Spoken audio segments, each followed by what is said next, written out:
staying connected. Okay. I'm a member of the Staying Connected network, and I'm also a member of New Day Self Advocates at Community Living Essex County, and I live in Kingsville, Ontario. It is my pleasure to welcome you all here today to celebrate International Day of Persons with Disabilities. December 3rd is International Day of Persons with Disabilities. We are celebrating today.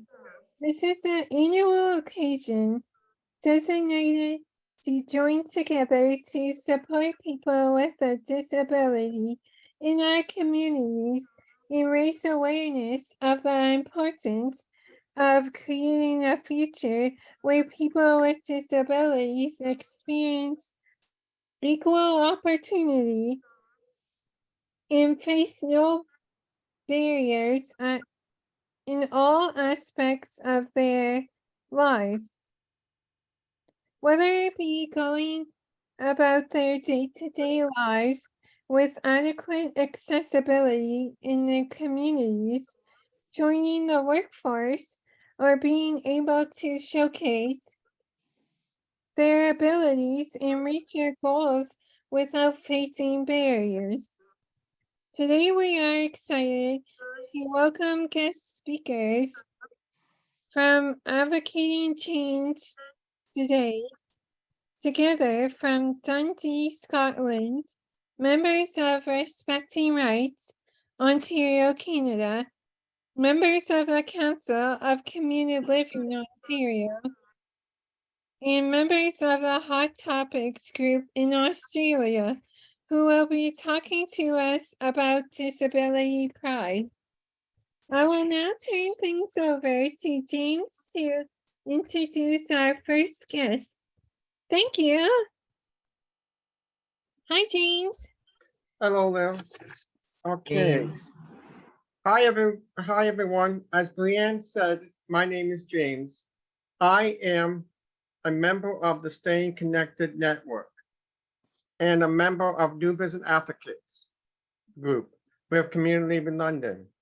It's my pleasure to welcome our guests from Advocating Changes Together. Join us all the way from Dundee, Scotland. We are very excited to have joined us today and appreciate that for all you it's 9 at night. Please join me in welcome Victoria, Ashley, Bobby, Jimmy, Malcolm, and Jennifer.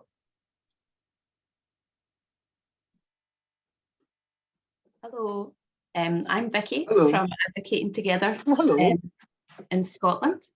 I don't think we've got all our members that you read out there here tonight. I think for some people it's just proved a little bit too late. But I can see from flicking through, we definitely have Ashley, Ali, and Jennifer here.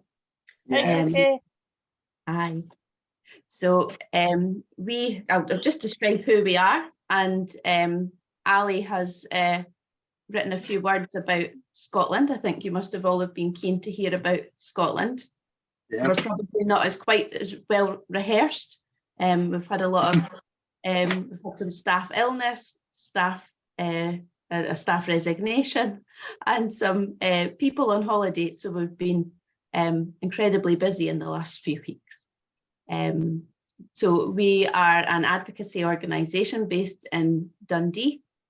Dundee is on the east coast of Scotland, north of Edinburgh, which I'm sure a lot of people have heard of Edinburgh.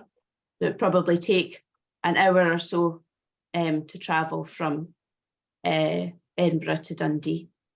So we do one-to-one advocacy with people with learning disabilities or autistic people.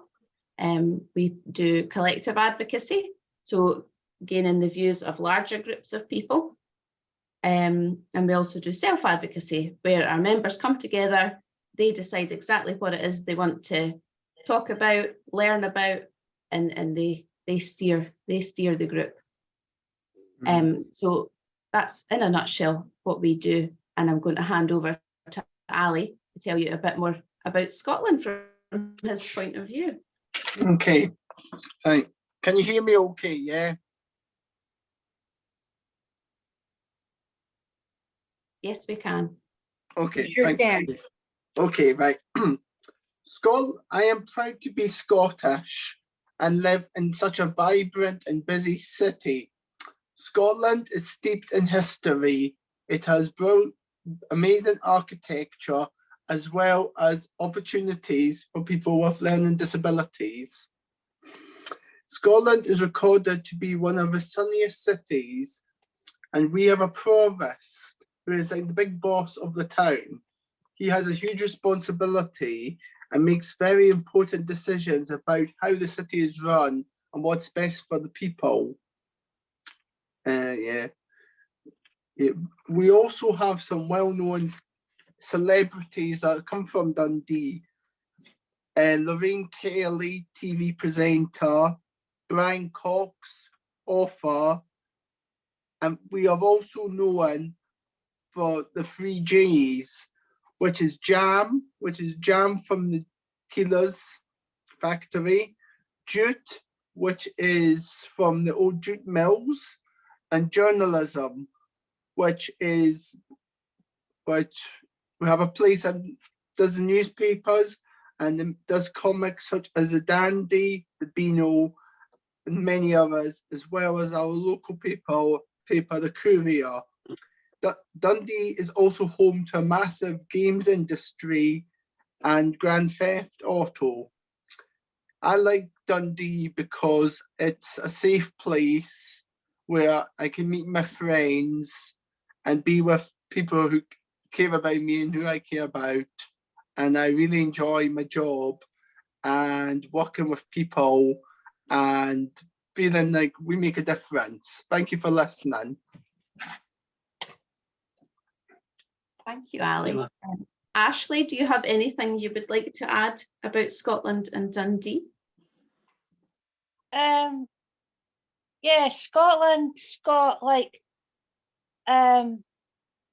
beautiful places where you could go and visit, like say Edinburgh, Aberdeen, Inverness, Glasgow, Perth, anywhere in Aberdeen, any place in Scotland, you can go and visit them and visit and really beautiful sceneries and everything in Dundee as well.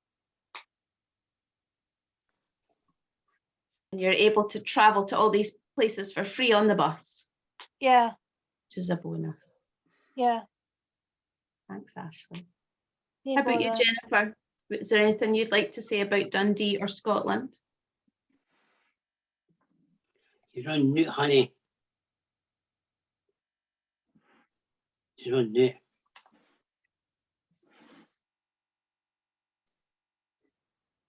There you go. Do you hear me now? We can. All right, okay. Right. Hi, I'm Jennifer Lenny from Dundee, Scotland. Scotland is a beautiful country, a nice countryside, nice flowers. Dundee is a very nice town. It's a good place to live. The people are nice, and you really enjoy living here. Thank you for listening. Bye. Thank you, Jennifer. And I notice we've now got Bobby has joined us too. Hello, Jennifer. Hello.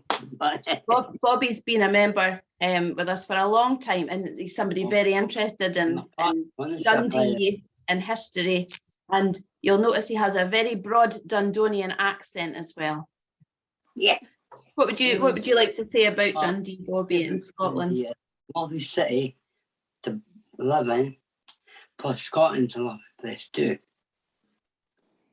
To visit Aberdeen, Inverness, Glasgow, Perth. Could you tell us a bit about some of the history of Dundee? Oh, Dundee has got jute and jam and journalism. The 3 J's. Oh, And how about, would you know a little bit about the kind of history of learning disability in Dundee, don't you, from when we used to have institutions like the Strathmartin Hospital, and that's something you're very interested in, isn't it? there used to be a hospital called Strathmartin Hospital. Big old buildings, beautiful, got all demolished because it was destroyed, burnt by a fire twice. It was had a lot of wee rooms, big wards and that. Quite amazing. And that, what was that noise? What was that noise there? Is that you? No. Dundee's had a lot of things, like Dundee's got 12 famous ships: the Discovery, the Yukon, the frigate Yukon. Well, the Discovery went to the Captain Scott's exhibition in 1910. No, was it? 1910? You might be right, Bobby. Maybe it was 1910 it was. And there were 2 ships built in Dundee, Terranova and that Discovery. And now we've got a new museum on the waterfront in And Dundee. Is being done up, isn't it? Yep, it's called the V&A of Dundee. So that's the Victoria and Albert Museum. So they have one in London and one in Dundee. And I'm sure everybody's heard of Queen Victoria. Yeah. Named after her.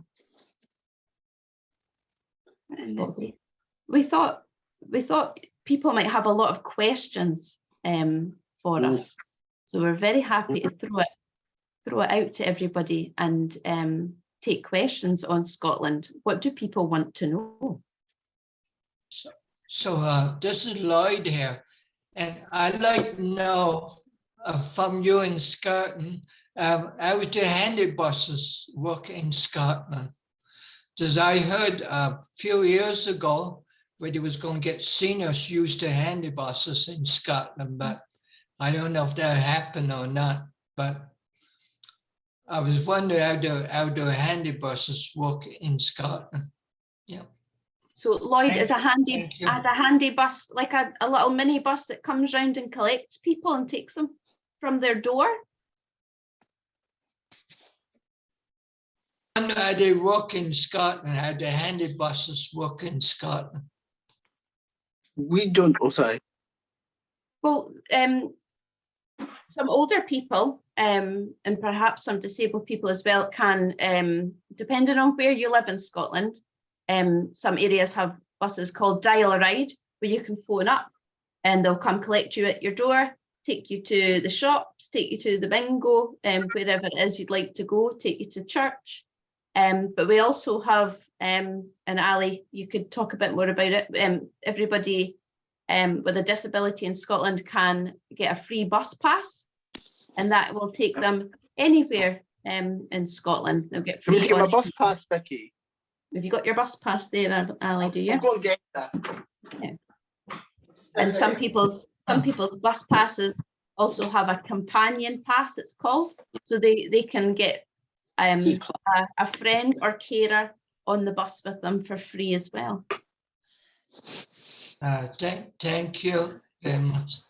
Yeah. Thank you, Lloyd. Here we go. Ali's got his bus pass there. Sorry, this is me here. So what this is this gives me free travel. So we've got a good bus service.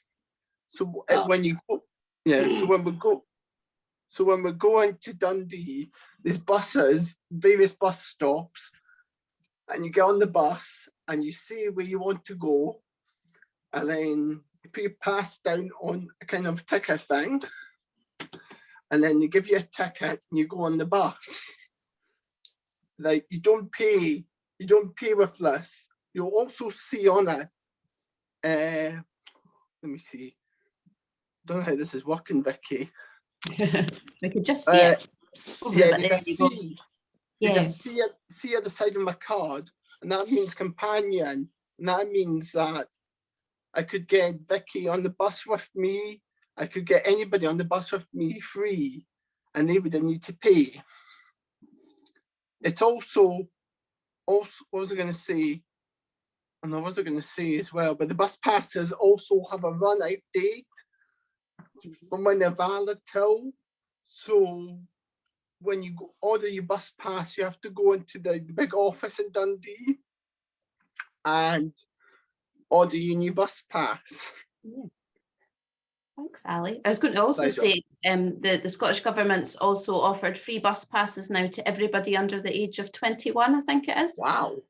So all children, again, can travel the whole country for free on the bus.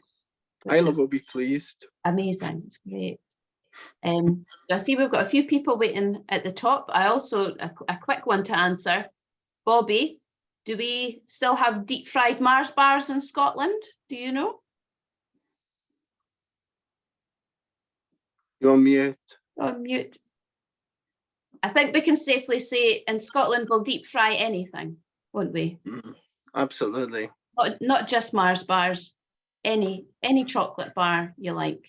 We'll deep fry pizzas, chocolate bars, anything. Haggis. Bananas. Yeah. And it's tastier than you think, isn't it? Yeah, Bobby's away. Yeah. So should we go to Sarah? I see Sarah J with her hand up. Yeah. First of all, I want to thank you guys for coming. My mom is actually from Edinburgh, so everything that you have been saying, I know all about it. And then second of all, what type of work do you what type of advocacy work do you guys do? Well, I'm an advocator. So what that means is I attend meetings with Vicky. We have a council. It's like a council meeting. It's called the Adult Care Partnership. Yeah, that's the word. Yeah, sorry. And yeah, what that is like I'm representing somebody with a disability. So when I'm there, I'm speaking up. Well, I'm supposed to, hey, Vicky. You're speaking on behalf of the community. Yeah. We also have myself and Ashley, who's one of my colleagues and my friend. She her and I and Vicky attend another meeting called the SPG. It's like a big council meeting, and there's people from the council who attend that as well, eh, Vicky? Yep, so you've got... So I'm just trying to make it easy for you to understand. Yeah, well, everybody has different terms for things. So our local authority, so and our health and social care partnership, and you and Ashley sit on that, and you're able to give your views and opinions on behalf of other people with learning disabilities. Yeah, we also have self-advocacy groups, which is like a meeting, like it's for myself and my we're all in different groups, and some are one's on a Monday night, and there's over the weeks, and we do different things. So we'll chat about things that are important to us, and we have a volunteer who helps us with the meeting. Yeah. Awesome, thank you. Pleasure. Next on my screen, I can see Hudson. Yes, I just wanted to ask, what do they do for education? So for learning disabilities in particular? Yeah. Yeah. Who would like to talk about school, about education? Does anyone feel confident to talk about that? school for special needs or centres. There's two different ways, isn't there, Bobby? So we have mainstream schools. Or wholesale schools or centres or. Mhm. We have mainstream schools that where certainly through primary school, children would be encouraged to be in the class with everybody else. Yeah. And they would get a support teacher in their class who can spend more time with them. When they go to high school, a lot of high schools have additional support departments where the children can either learn most of their classes in that department, or some children might get to go out again to the mainstream classes that everybody else attends and come back to the base now and again. And we also, for those with more profound disabilities, we have what are still called special schools, where it is children with more profound disabilities, multiple disabilities, who have their own separate schools, which are usually nearby or joined on to What are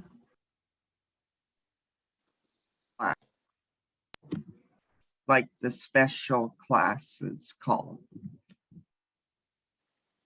Is there a name? In high schools, you would say additional support departments, and then the schools, the separate schools are often still referred to as special schools. And if you go into college and things, colleges also have departments for additional support too, where people can join in with college courses and receive extra help. Or again, there'll be separate college courses around life skills and things that people can do. I don't think, I'm not sure if anybody on the call has done any of those kinds of courses recently. Not a young bunch. Vicky, So it's, That's like you. Vicky, it's Robert here from. Really. Hang on. Cheryl Turner has her hand up for a question. Okay. Cheryl? You're on mute, honey. You're on mute. I'll just give Cheryl a second. Or if she's nipped away. No, she's there. Everybody takes There we time. go. Are you there? Hi, Cheryl. Hi, I got Is a it question. Does anybody know anything about Watts Harriet University in Edinburgh? Does anyone know anything about Harriet Watt University? Oh, Harriet Watt, yeah. It Yeah. was one of my great uncles or something that started that school. Wow. That's a claim to fame, Cheryl. Wow. Yeah, it's a university that's still going. It's still a popular university. I didn't go to that university, so I can't speak a lot about it, but I know it is still there, and it's still one of our bigger universities, definitely. Yeah, I don't know who he was, but it was one of my relatives that started that school back in whenever it started. Very good. Wow. That might be interesting to learn. I have family that's from Scotland. That's where my mom's family is from, Scotland and Ireland. Well, I wondered when we were asked to speak about Scotland, I wondered, I thought a lot of Canadian people and a lot of Australian people, I'm sure will have a lot of connections to the UK and perhaps Scotland. So, yeah, interesting. Anne? I have a question. How often is it Ali? Yeah. How often do you have to renew your card? My bus pass. I'll get my bus pass. Well, my bus pass.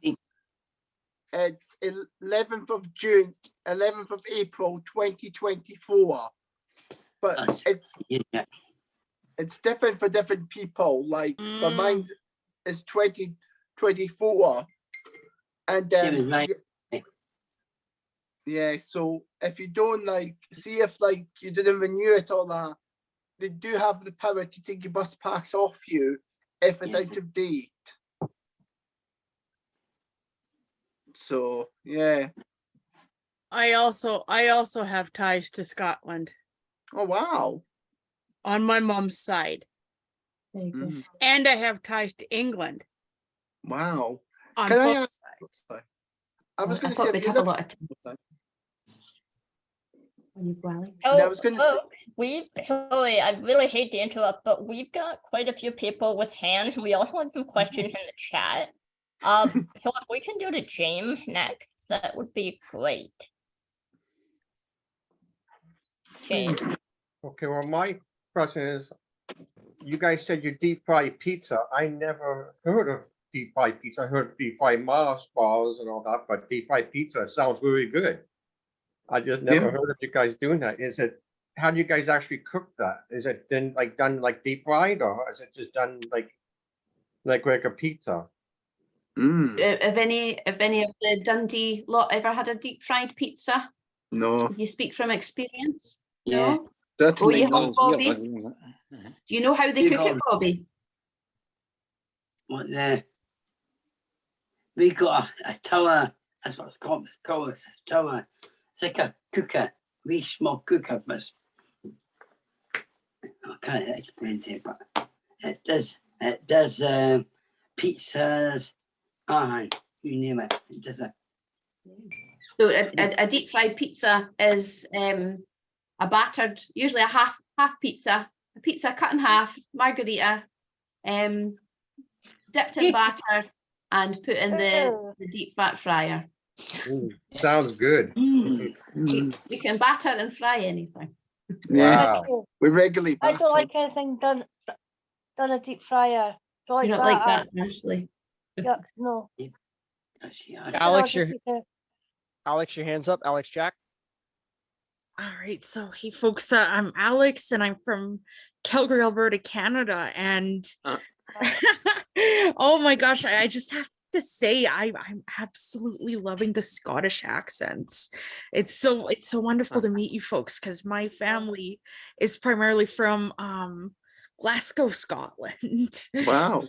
Yeah. That's cool. That's quite a different accent as well, isn't it? Mine's is a Fife accent, so it's slightly different. But I wonder maybe if we have time, if Bobby would like to teach you some Dundonian words. Clean ones, Bobby. Clean only. Yeah. I trust him. What's some good Dundonian words that we could teach other people? A cundi. A what? A cundi. A cundi. A cundi. It's a drain. No. I don't know that one. What was it? so A pear is a pie. Pear chips. Pear. Plain onion.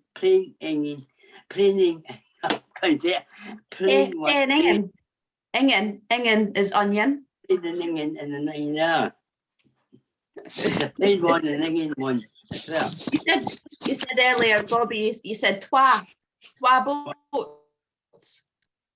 Twa. Twa boats. Oh, twa. Two.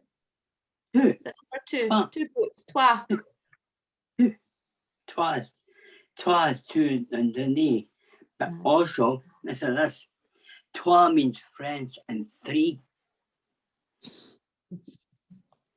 It does. But you never knew that. Eh? Twa.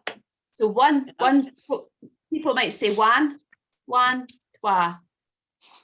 One, twa. 1, 2, 3. The But one that always gets me in Dundee, does everyone know Britain's very Britain loves roundabouts when we're driving, so not lights, roundabouts. Do you have roundabouts?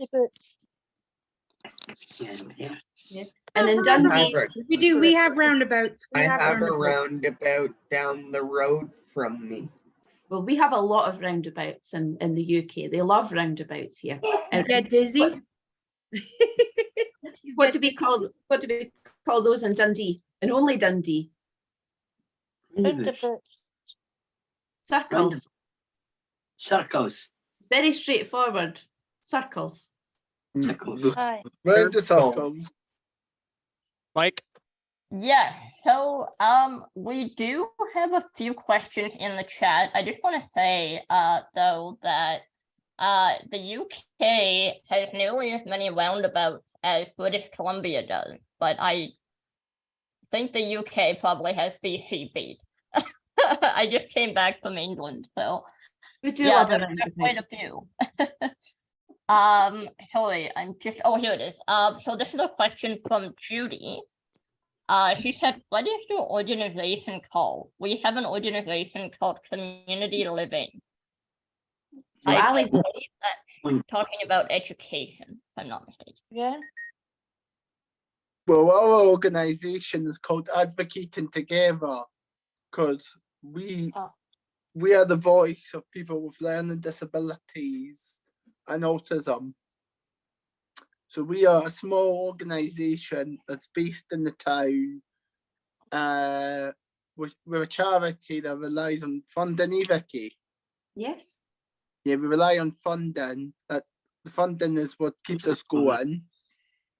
There's a small team. It's 4 staff plus At the moment, yeah.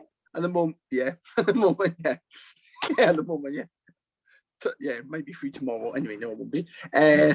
No, I'm joking. And 3 advocators. Advocators, myself, Heather, who's not on the call, and Ashley are advocators. What that means is we are like, I suppose we're like superheroes in a way. Well, Vicky's disappeared. No, she's back. What's happened? What we do is we speak up for people who have disabilities. We listen to the views of our peers, people who have disabilities, and we feed what we hear back to the meetings and see what people want. Hey, Vicky. And I noticed there as Right. well that Judy's Okay. also asked, are your rights respected? So do you feel your human rights are respected in Scotland? Yeah, I do personally, yeah. Judy has also asked, do we sound neat Canadian accents? And I'm just gonna say, UK accents are the best accents in the world. Oh, thank Canadian you. accents have nothing on them. I like your accent though. It's a really good, yeah, it's a good accent. It's good fun hearing other accents, isn't it? Yeah, because we don't normally bizarre. hear that. We normally just hear.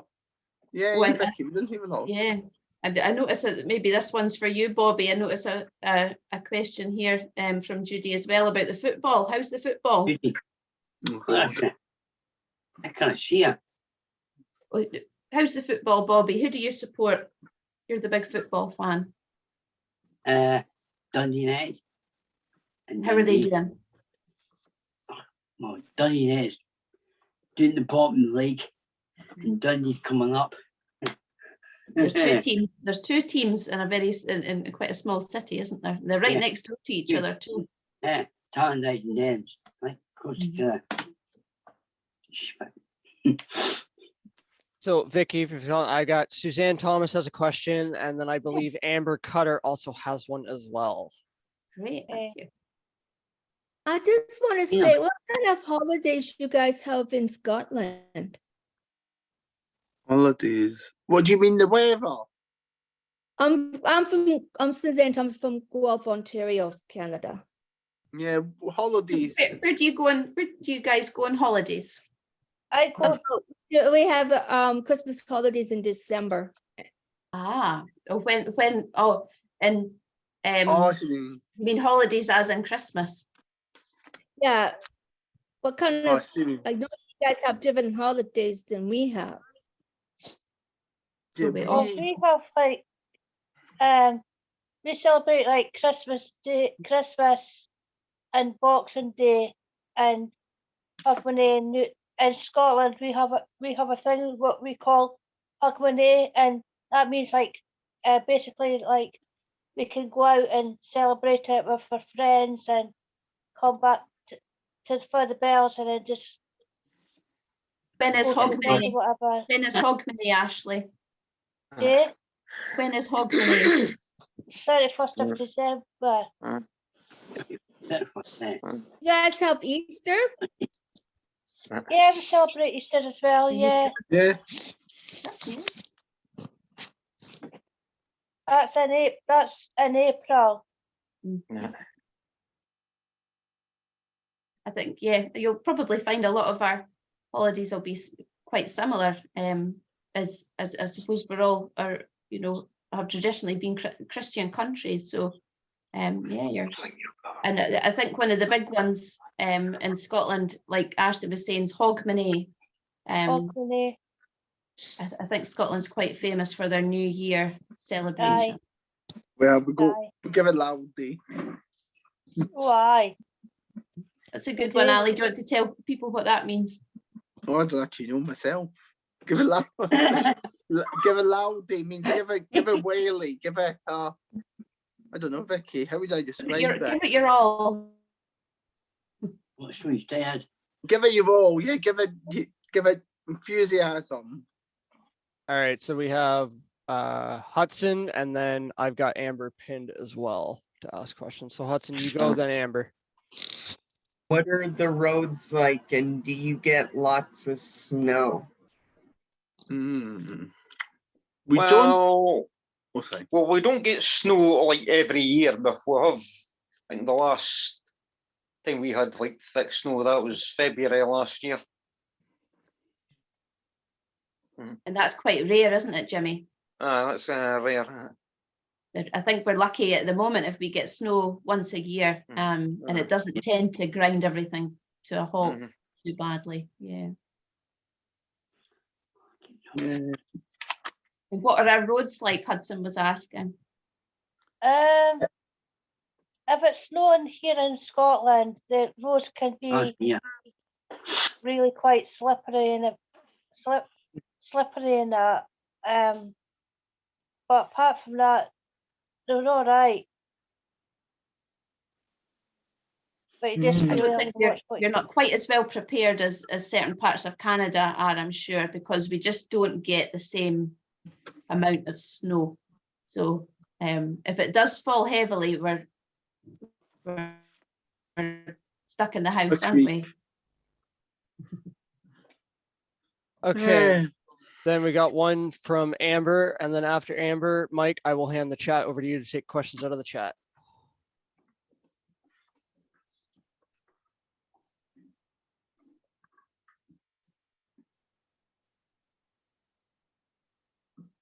Oh, sorry. I thought it was Amber Cutter who was next. Sorry, yeah, no, Amber Cutter. Yeah, sorry, that's my fault. Yeah, sorry. I'm Amber. I'm assuming that you're typing it in the chat. She'll put, she's typing in the chat. So Okay, she's typing in the chat. Okay, so Mike, I'll hand it over to you then to do the question when her question pops up. Okay. Give Amber a chance, please. She's trying to type in. Everybody's going too fast. Yeah, no, there's no rush. There's no rush. Plenty time. There's a really good question by Tara Carlson. What is the worst thing your government has done in regards to you living in a manner for which made you struggle? Can you think of anything our government's done that's made things difficult for you? I can think of one, Mm-hmm. but I didn't get past was the bedroom tax. Oh yeah, yeah. That was catastrophic. That was That was the nightmare. Conservative government. Yeah. Can you explain that a bit more, Ali? Well, folks, hang on a second, Hilly. I want to be respectful of Amber because Amber was actually next, and Amber's question is now in the chat. He said, "Do you have wheelchair hockey in Scotland?" Yeah. I think we do, yeah. I think there is a place, yeah. So is that ice hockey or what we might call field hockey? I think it's ice hockey. I know you guys, I'm sure, love ice hockey. Well, I know in Scotland, not so much ice hockey. I don't know so much about ice hockey, but they do have wheelchair football, and that. And because one of a friend of mine who used to swim with us, she does the wheelchair football, and plus she plays bocce as well, and done for Scotland in her wheelchair as well. So yeah, it's just got like it's like a special ramp thing in the front of her wheelchair. It stops her from banging into things when she's going to get the ball and everything. Well, thank you, Amber. We're maybe not quite so sure on the hockey or types of hockey, but yeah, there are certainly other wheelchair sports that are quite popular here. Uh-huh. Yeah. Okay, I apologize. We can go back to the question now. Thank you, by the way, whoever saw that in the chat, because I totally missed that. Yes, that was about the things our government had done. So Ali was talking about the bedroom tax, it was called. What was that, Ali? Do you remember? Oh, sorry. Yeah, I'll draw my paper. Yeah, the bedroom tax was when they said that if you had 2 bedrooms, if you had an extra bedroom, you had to kind of have a reason for having it. And it needed, yeah, you had to almost prove why you would need that. And then, yeah, when I was there, wasn't it, Vicky? And people who couldn't, people might have to downsize if they couldn't afford. Yeah, and I think maybe how that affected disabled people was that some disabled families perhaps had a spare room where, you know, for people's equipment and things that they needed. So but they were taxed extra money on having a spare room that they weren't sleeping in. So say there's only one person in the house, if they had a spare room that had a lot of their equipment in it, they could have been taxed for it, but a lot of that did get sorted out. It did. Yeah. Thankfully. Not in England though, but in Scotland it did. Yeah. And then I think the next one scrolling down, ooh, there's so many questions. So I got the next one here, Vicky. The next one is from Cheryl, and Cheryl said, "How do you celebrate Robbie Burns Day?" And I'm not sure what Robbie Burns Day is, so can you explain that too, please? Oh yeah, so who would like to explain what Robert Burns Day is and how we celebrate it? He's a poet. A very famous poet here. Like because like Burns Day, a lot of people will be eating haggis. He has a poem called Ode to a Haggis, doesn't he? And, so on Burns, we might we probably do it more at school, don't we? What would you do at school? Yeah, you'd recite poems.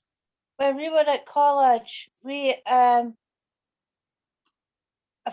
group of us from the college went up to Main's Castle, and a guy actually came up to the Main's Castle and blessed the haggis, and then Jimmy and I went to my volunteer work, and we had like a ceilidh, and Robert, one of our friends, he blessed the haggis as well, and they had like stovies and things like that as well, and played music and that. So, and it was really good. Very good. Mike, you're doing a great job of finding the questions for us. Thanks. So I'm just gonna keep going to the chat, Hudson, if that's okay, just so we have quite a few. The next question is, what's the best thing the government has done to help with accessibility?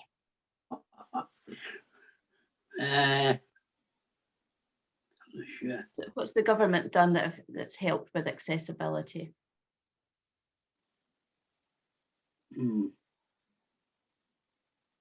I'm not But sure. accessibility can be tricky at times in Scotland. We have an awful lot of old buildings, and there's a lot of laws in place that don't allow us always to change and adapt these buildings because they're historic.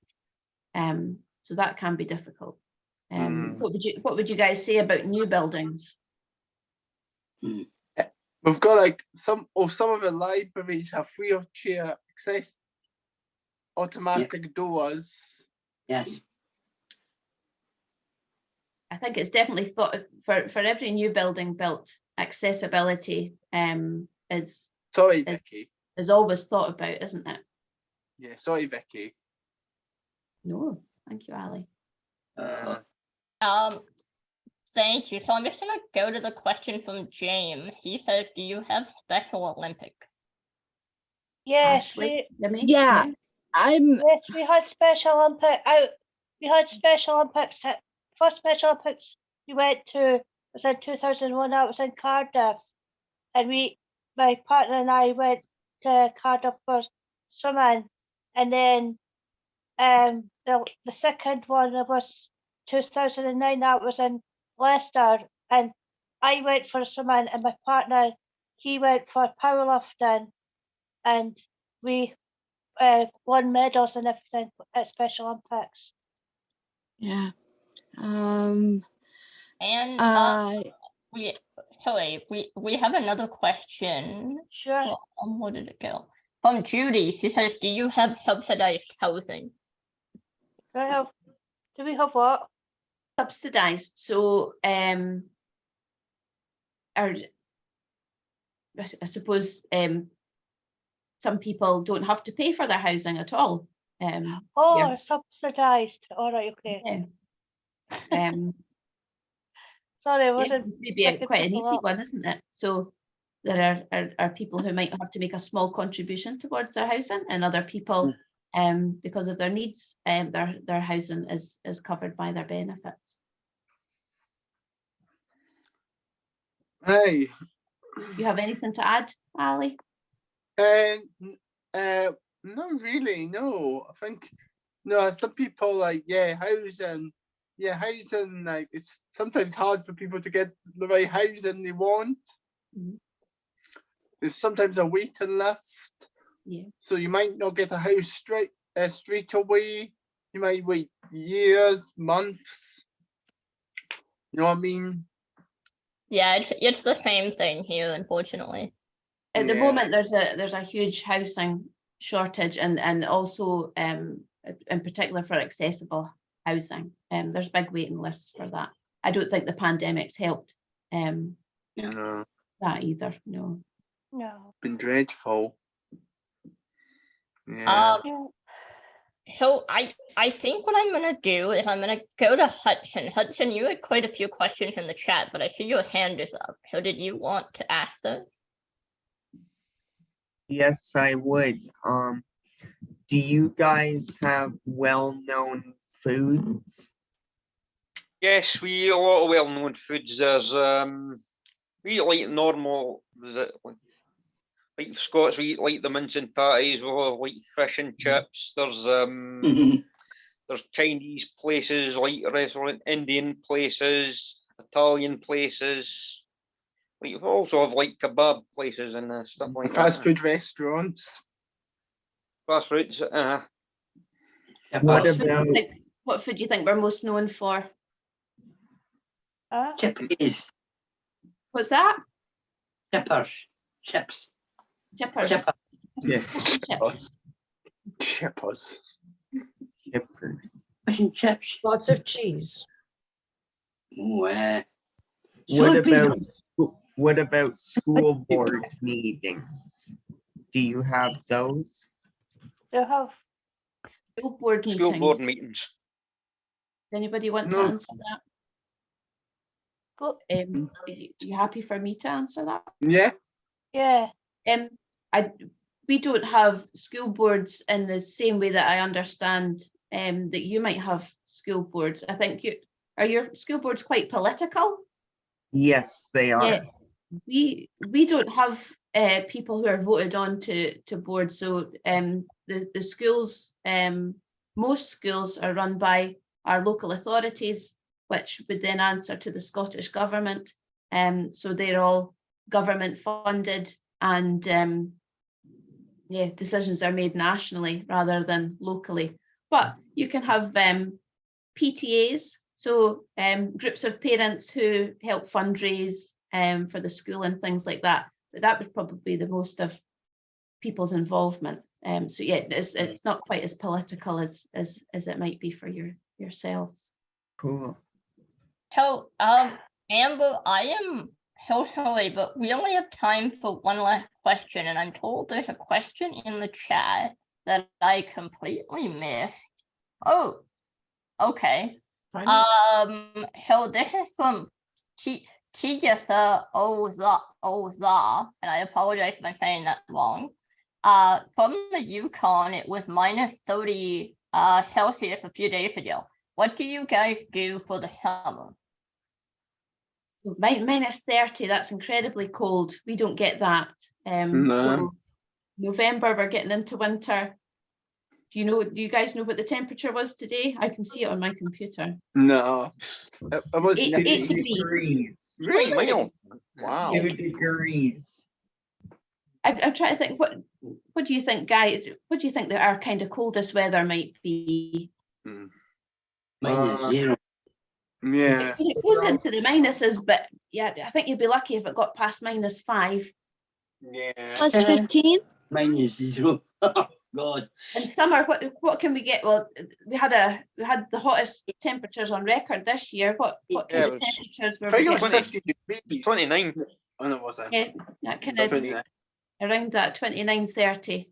Up It was here. amazing. It was nearly 40 in London. Yeah, London was. Yeah, you're right, Jimmy. A lot hotter. We were sweating. The washing was drying though. Okay, James. Okay. Thank you so much. It was wonderful hearing about your country and your group with your disability pride means to all of you. Now I will turn things over to Tom.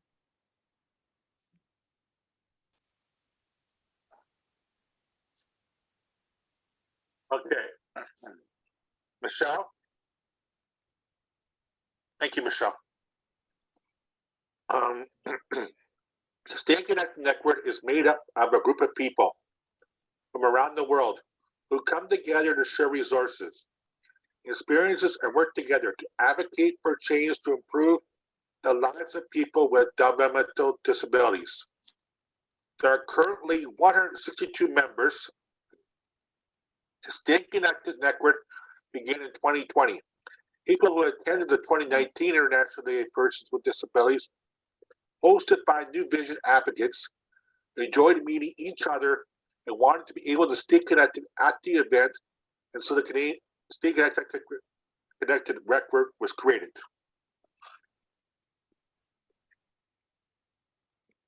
We meet every month and discuss topics that are important to people. We meet online on the last Thursday of the month from 5 p.m.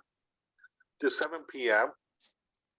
4 Eastern Time, 4 p.m. to 6 p.m. Saskatchewan time, and 3 p.m. to 5 p.m. Alberta Mountain Time. Everyone is welcome.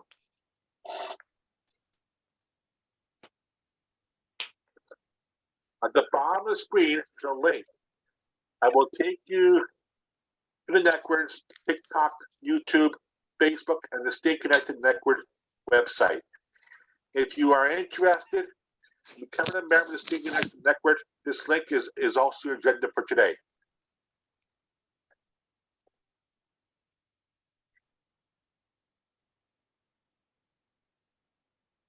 It is no mistake, the theme of this year ended up being disability pride. The members of the Stay Connected Network began working on a song in July to celebrate Disability Pride 2022. It has taken us some time, but good things can come to those who wait. And boy, was this worth the wait. Each member of the Stay Connected Network had an opportunity to contribute to the song through lyrics, melody, and creativity. Special thanks to Amber Cutter for creating the foundation of the lyrics, and Dana Phoenix for creating the music for the song. So without further ado, please join me in celebrating the 2022 International Day of Persons with Disabilities with our song.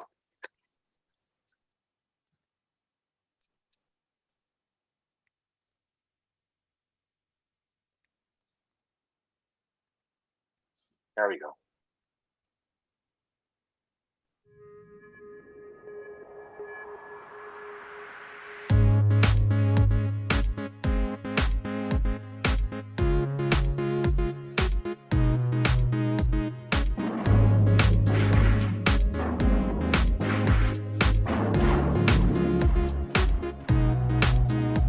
The stars are shining through the night, radiating their cosmic light. Sets the stage. I understand and I turn the page. Cast the spell and rearrange. Get ready to make that needed change. To all the rights that are left unclear.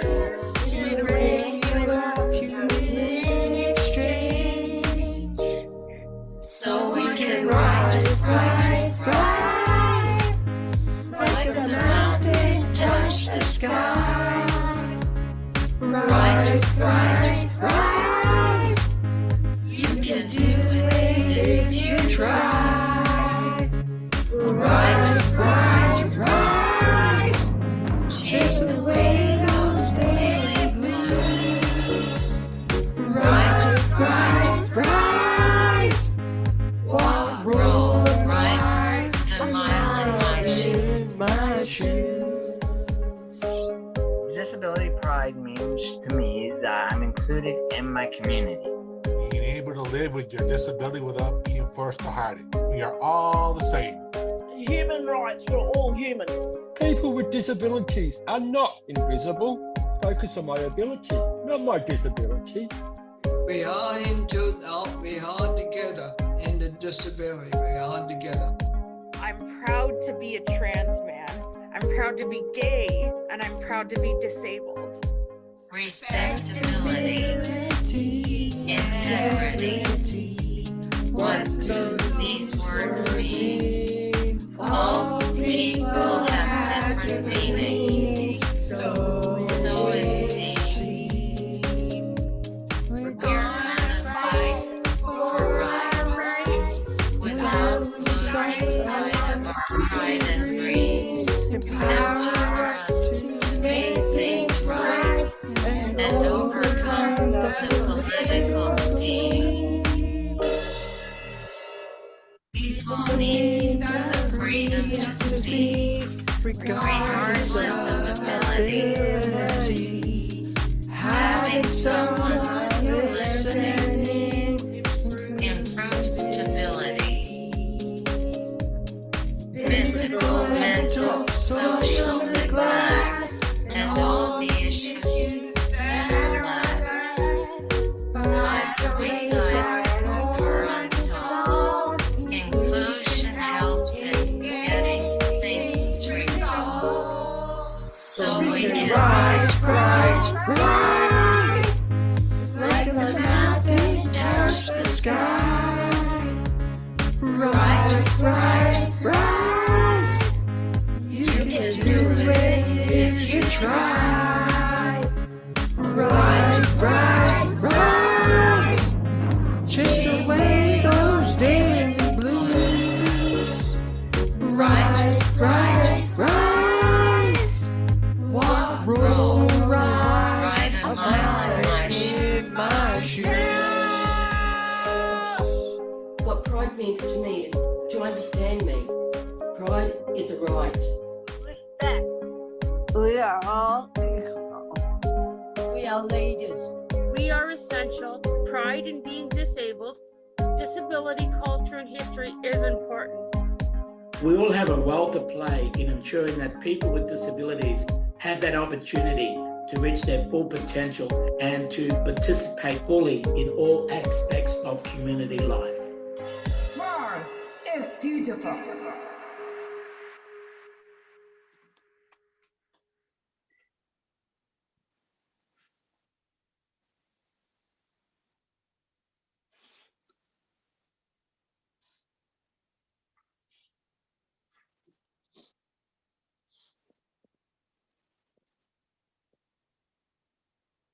All right.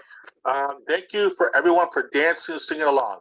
For those of you interested in hearing a song or sharing it, it'll be available on our media pages through the Linktree webpage on your agendas. Now I'm going to turn things over to members of Disability Action Hall and the Advocacy Federation, who are bringing us some entertainment during a scheduled nutrition break. Hi, Tom. This is.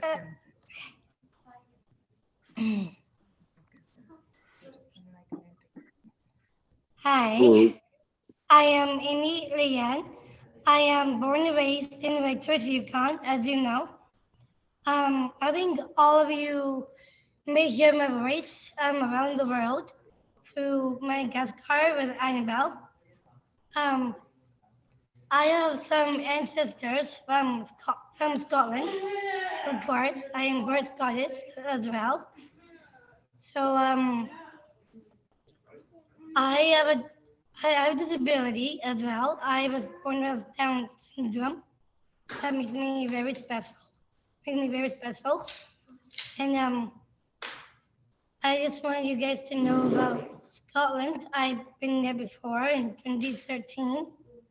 And I know everything about Scotland.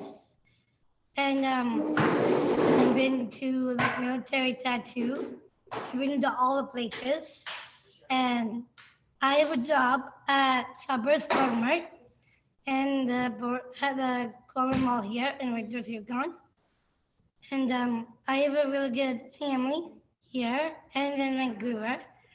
And I've been through a lot with disability, and I've been to every place that I've been to. And I am at my day program through TAWS a long time ago, over 9 years. And I am really good at doing speeches. I hang out with my friends, workers, and staff that I've been to. And you could also hear my voice through a lot of places, like Madagascar or anywhere that my voice goes to. I never give up with anything. And I'm also allergic to dairy and cats. I used to work with a lot of places. And I want to cut myself a little short. We have someone here who can do something. So I just want to introduce myself so you know who I am. You may hear my voice in the whole entire world that I've been to. And next is Haley. Hello, everyone. My name is Haley Halushka. Oh, okay. Can everybody hear me? Hello? Yeah. Okay, I'm gonna mask off. My name is Haley Halushka, and I am one of the disability person. I was born blind, and I was born in Charlottetown, PEI. My mom had rubella syndrome, which is some kind of a disease, and it got me into blindness with German measles. And what I like about Tagasa is we do lots of fun stuff. We do crafts.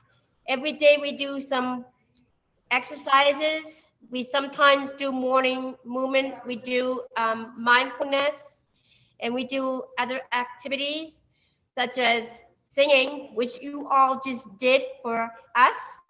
And we like to do karaoke too. And we sometimes like to go out and do some sledding in the wintertime. We also like to do some walks, and we go on van rides. And I like bus rides because it is lots of fun. And every day, some of us take the handy bus from our homes back down to Tagasa in the mornings. And then in the afternoons, we take the bus home. And I'm going to make it short because some of us have to go and catch the bus back to our homes. So I'm going to ask the handy bus people that are getting ready. Rachel Dawson.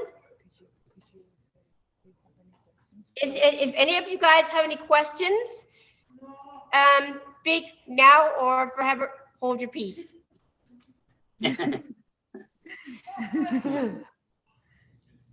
No? No? Okay. Okay, I'm going to call on the handy bus people to get ready to go into the front door.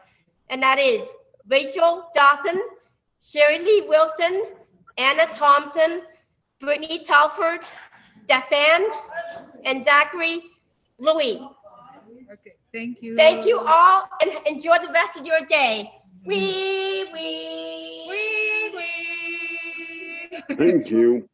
Thank you. Thank you, Church of Agatha.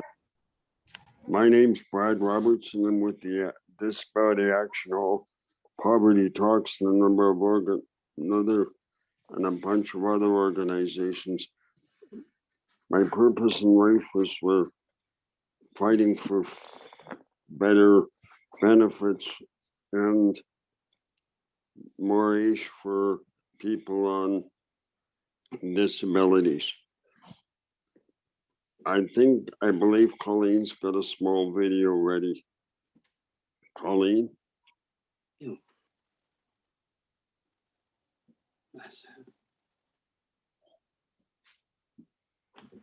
Thank you, Colleen.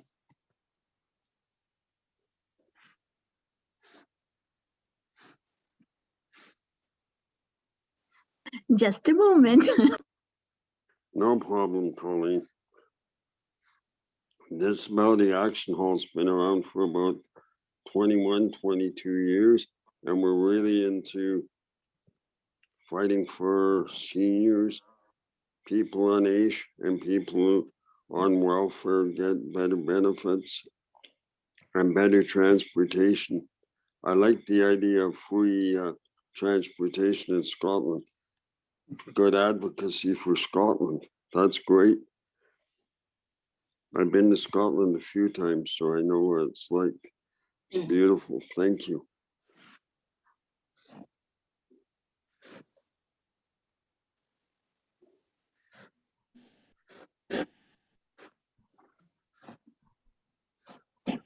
We're gonna do this video, Bang Your Pans. And we're gonna start it off right now. Your pants. We hope you will join in and sing with us. You're fat up and you know it, bang your pants. You're fat up and you know it, bang your pants. If you're fat up and you know it, and you really want to show it. If you're fat up and you know it, bang your pants. Deserve to fill our bellies, bang your pants. If we deserve to fill our bellies, bang your pants. If we deserve to fill our bellies, then we really need the money. If we deserve to fill our bellies, bang your pants. If it's not enough to live, bang your pants. If it's just not enough to live, bang your pants. If it's just not enough to live, well, the government needs to give. If it's just not enough to live, bang your pants.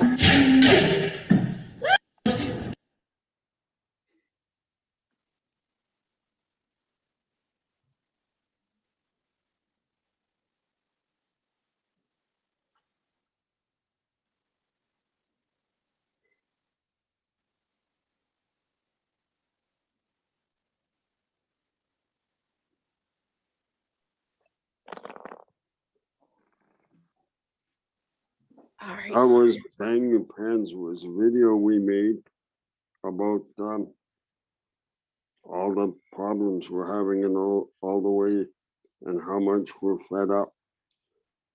I think it's not a good idea that we're treated like this. I think we need to get more benefits, and recently the provincial government re-indexed ACE, which is a good step forward, but still more has to be done. Thank you. All right. Well, thank you for that, Brad. So I'm Alex Jack, and I'm also a member of the Disability Action Hall here at Calgary, Alberta, Canada. And so that was a small snippet of a film that we made called Surplus Stew. And the film's about, what is it? It was the government had a $13.2 billion surplus, and the rest of the film is about how we as folks with disabilities believe that the government should spend that surplus. And so if you want to see the rest of that film, you can go to www.actionhall.ca. And so speaking about food and speaking about this stew or this soup, we want to hear what your favorite meal is or what your favorite food is to grow. And so let us know what you like to make at home or grow in your garden, or even let us know what you're eating right now. All right, so I guess I will start out. And so my favorite food, I would have to say, is curry. And I also really like to grow herbs like cilantro and basil. I don't have a garden because I live in an apartment, but I like to grow them. I like to grow them in a little greenhouse we have. I like pasta. And a macaroni cheese. Wonderful. All right. And bananas. Oh, bananas are so Apples. good. How do you make banana roll? Apple pie. Lots of fruit I'm hearing. And let's see, what do we have in the chat? Oh, so we've got tacos. We've got not deep fried battered pizza, regular pizza. I can agree with that. No heartburn there. And somebody's eating homemade tacos. We've got homemade mac and cheese, and also somebody loves growing a lot of veggies in their garden. I guess I can say folks' names. So Mary loves growing veggies in her garden, and Amber loves anything from her mom's kitchen. And Sarah J loves steak. James loves hot dogs. We've got Chinese, Mexican, and anything someone else cooks. All right, and Mark, would you like to talk? Well, now that I've got an air fryer, I like to make air fried onion rings and French fries. Because my mom and I both got air fryers, so we can do that in there, and I can even make banana chips because I can dehydrate those as well. Oh, that sounds really good. And I've heard those are pretty easy, like, because air fryers, you can make small batches of things and it cooks pretty fast. All right, Hudson. Hamburgers. I like hamburgers. Yum. Who else likes hamburgers? All right, so call on Anne. I like stews, like beef stew. I've had it with chicken. I've had it with meatballs. I've actually made a homemade meatball stew from scratch. And I did it for our Christmas party one year. I made a whole crock pot full and there wasn't much left. Imagine. Oh, you're making me hungry just thinking about that. All right. And I can see we've got Lloyd. Do you want to say what you're doing? Thank you, Ellie. You're welcome. And what's your favorite food to eat or your favorite food to grow in your garden? My favorite food is apple pie. One of my favorites too. It's my favorite when I was a little kid. All right, let's get some from the chat here because we've got so many delicious foods. I wish they were all here and we could eat them all like a potluck. All right, so we've got Brianne, who you love cheese. Oh, sorry, not cheese, Chinese food and veggies. Jessica loves sushi, and Mary loves Filipino food. Oh, yum. It's got lots of flavor.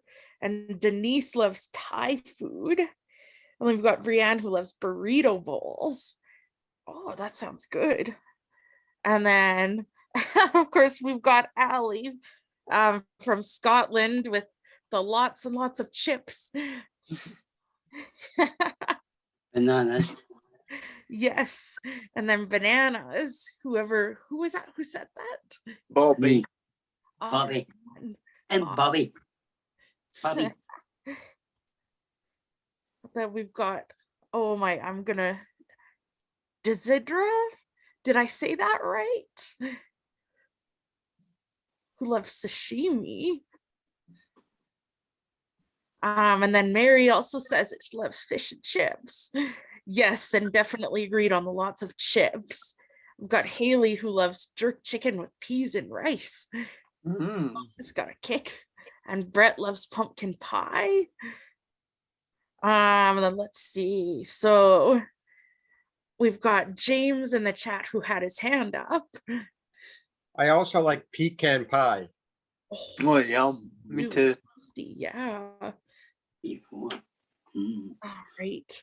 So why don't let's do something fun in the group here. So if you love lots and lots of chips, raise your hands.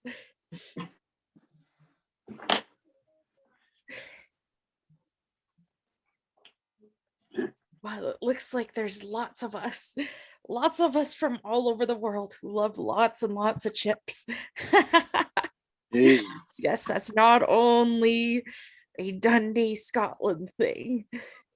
And then let's see, what else do we have?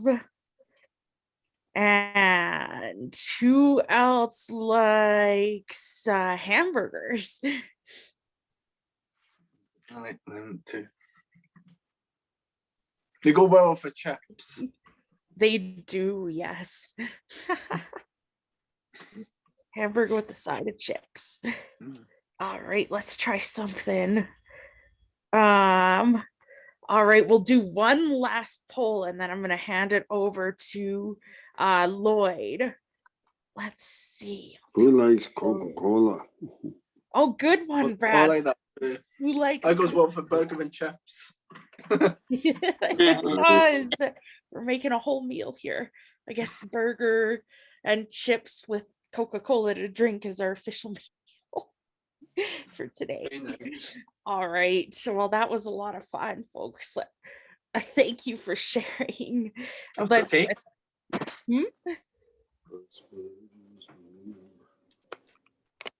All right. Let's hand it over to the lovely Lloyd here. Go ahead. Thanks. Thank you, Alex, very much. I live from Disability Action now.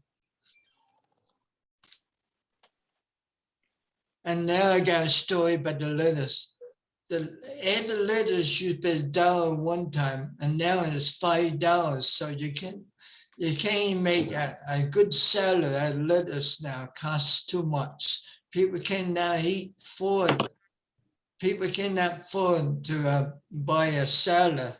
The salad is so much. So thank you.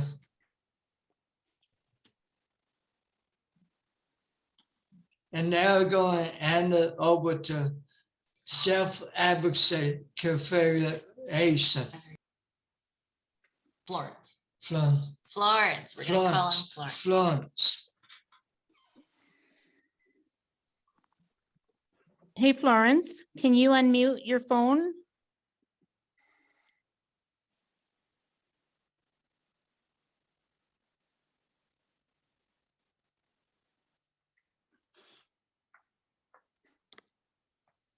It's going to take a minute.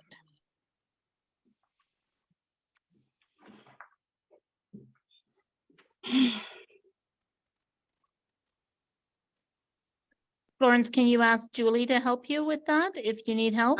Unmute? I could do it. Perfect. You ready to go, Flo? Yep.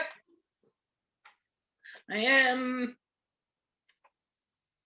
Go ahead. Yeah, no, can I leave? Bobby, What? Ah, my turn.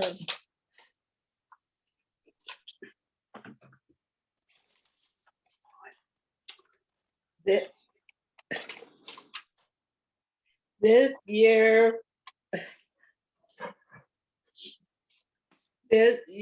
we learned about food security and how hard it is to eat when you have a low income.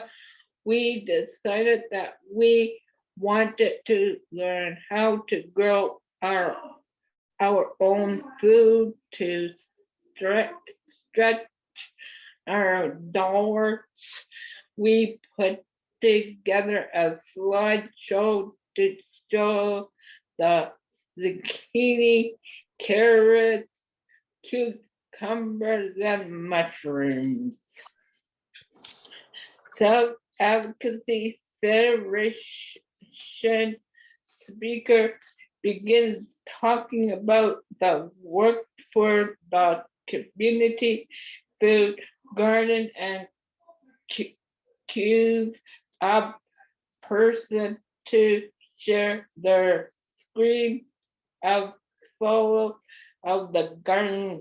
Florence say yeah.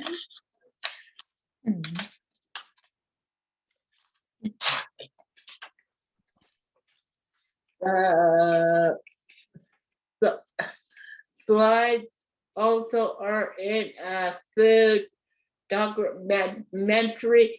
To watch the documentary, the link will be in the chat.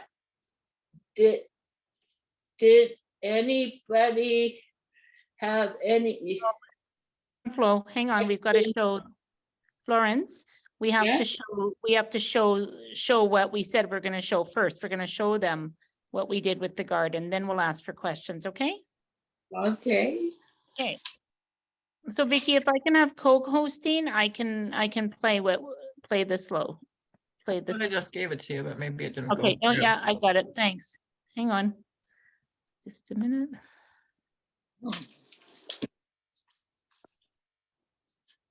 Let's see.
Whoopsie, that's it. Sorry, folks.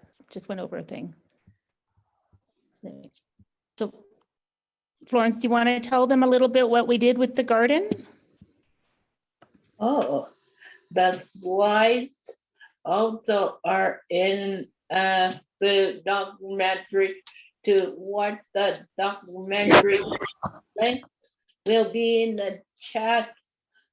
Did anybody have any questions about what we did? Thank you, everyone. And now let's hear from Amber. Take it away, Amber.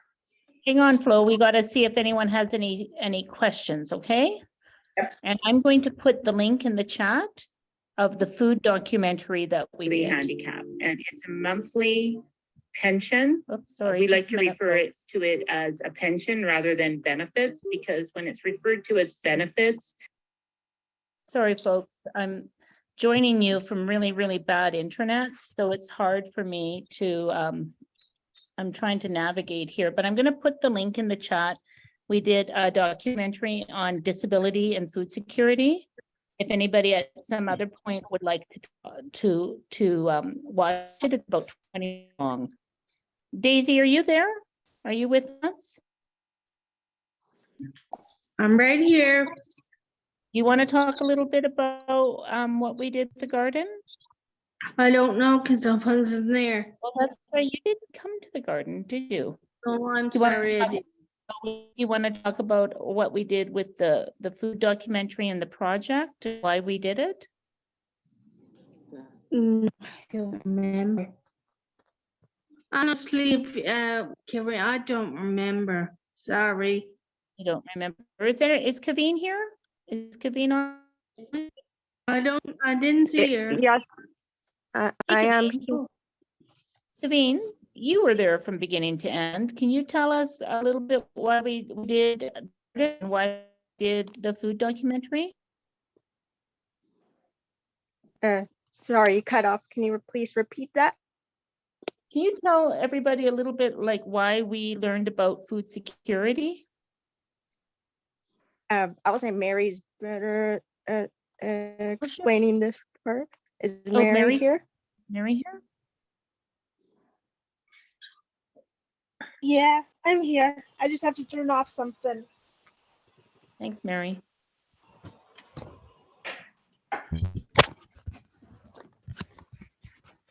Yeah, I'm here.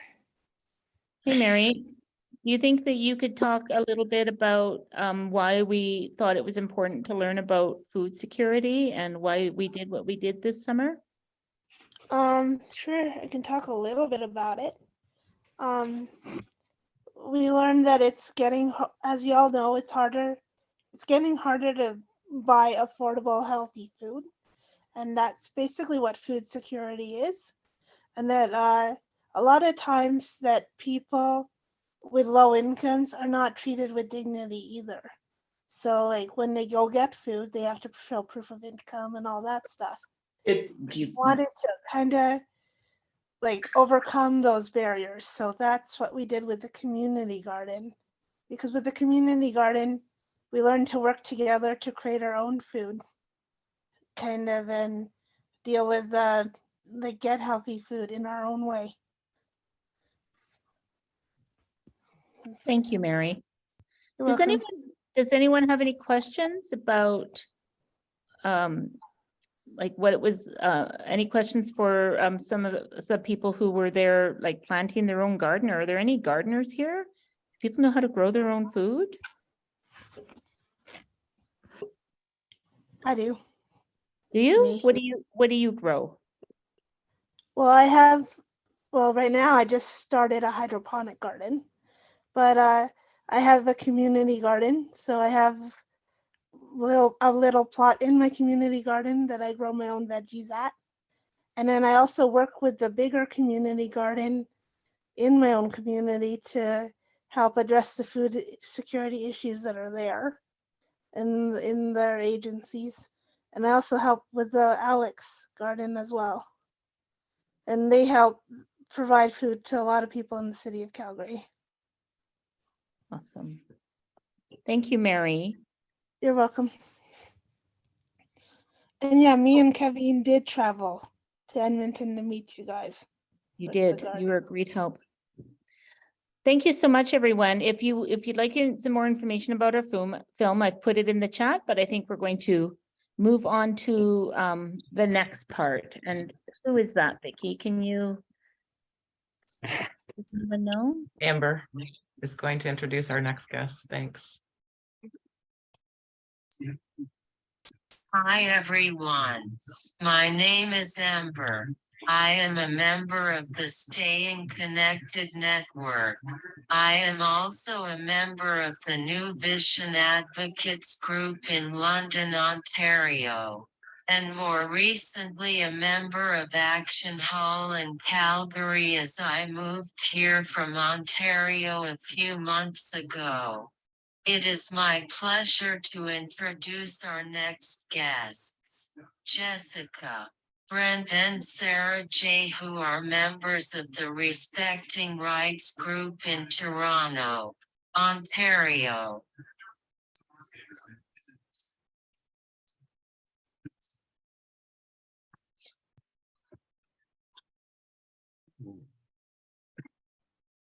Thank you so much, Amber. Thank you for that introduction. So I think we also need to highlight Sarah J., Judy Noonan, and Brett, if possible. We're all part of Respecting Rights and we'll be presenting today.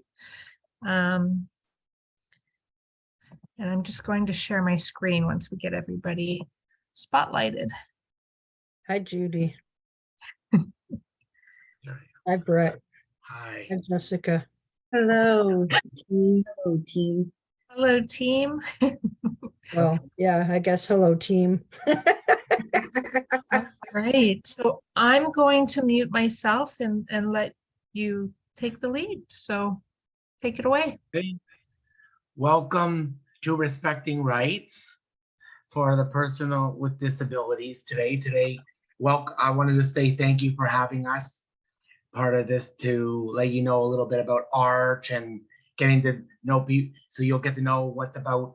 But everything that we talked about, unfortunately, it's only for Ontario, but hopefully you'll get to learn a lot about this, and then you can take it with wherever else you are and try to make a difference where else you are in Canada or whatever and stuff. Because at the end of the day, as a self-advocate, I want this to eventually go everywhere, to Scotland, because they were here, to Canada with different thing. Even though this is only for Ontario, I'm hoping that from like the government and all the places that you could talk to, you could write a letter or something to try to hopefully get any of this stuff, like everything that we talked to about today. Thank you.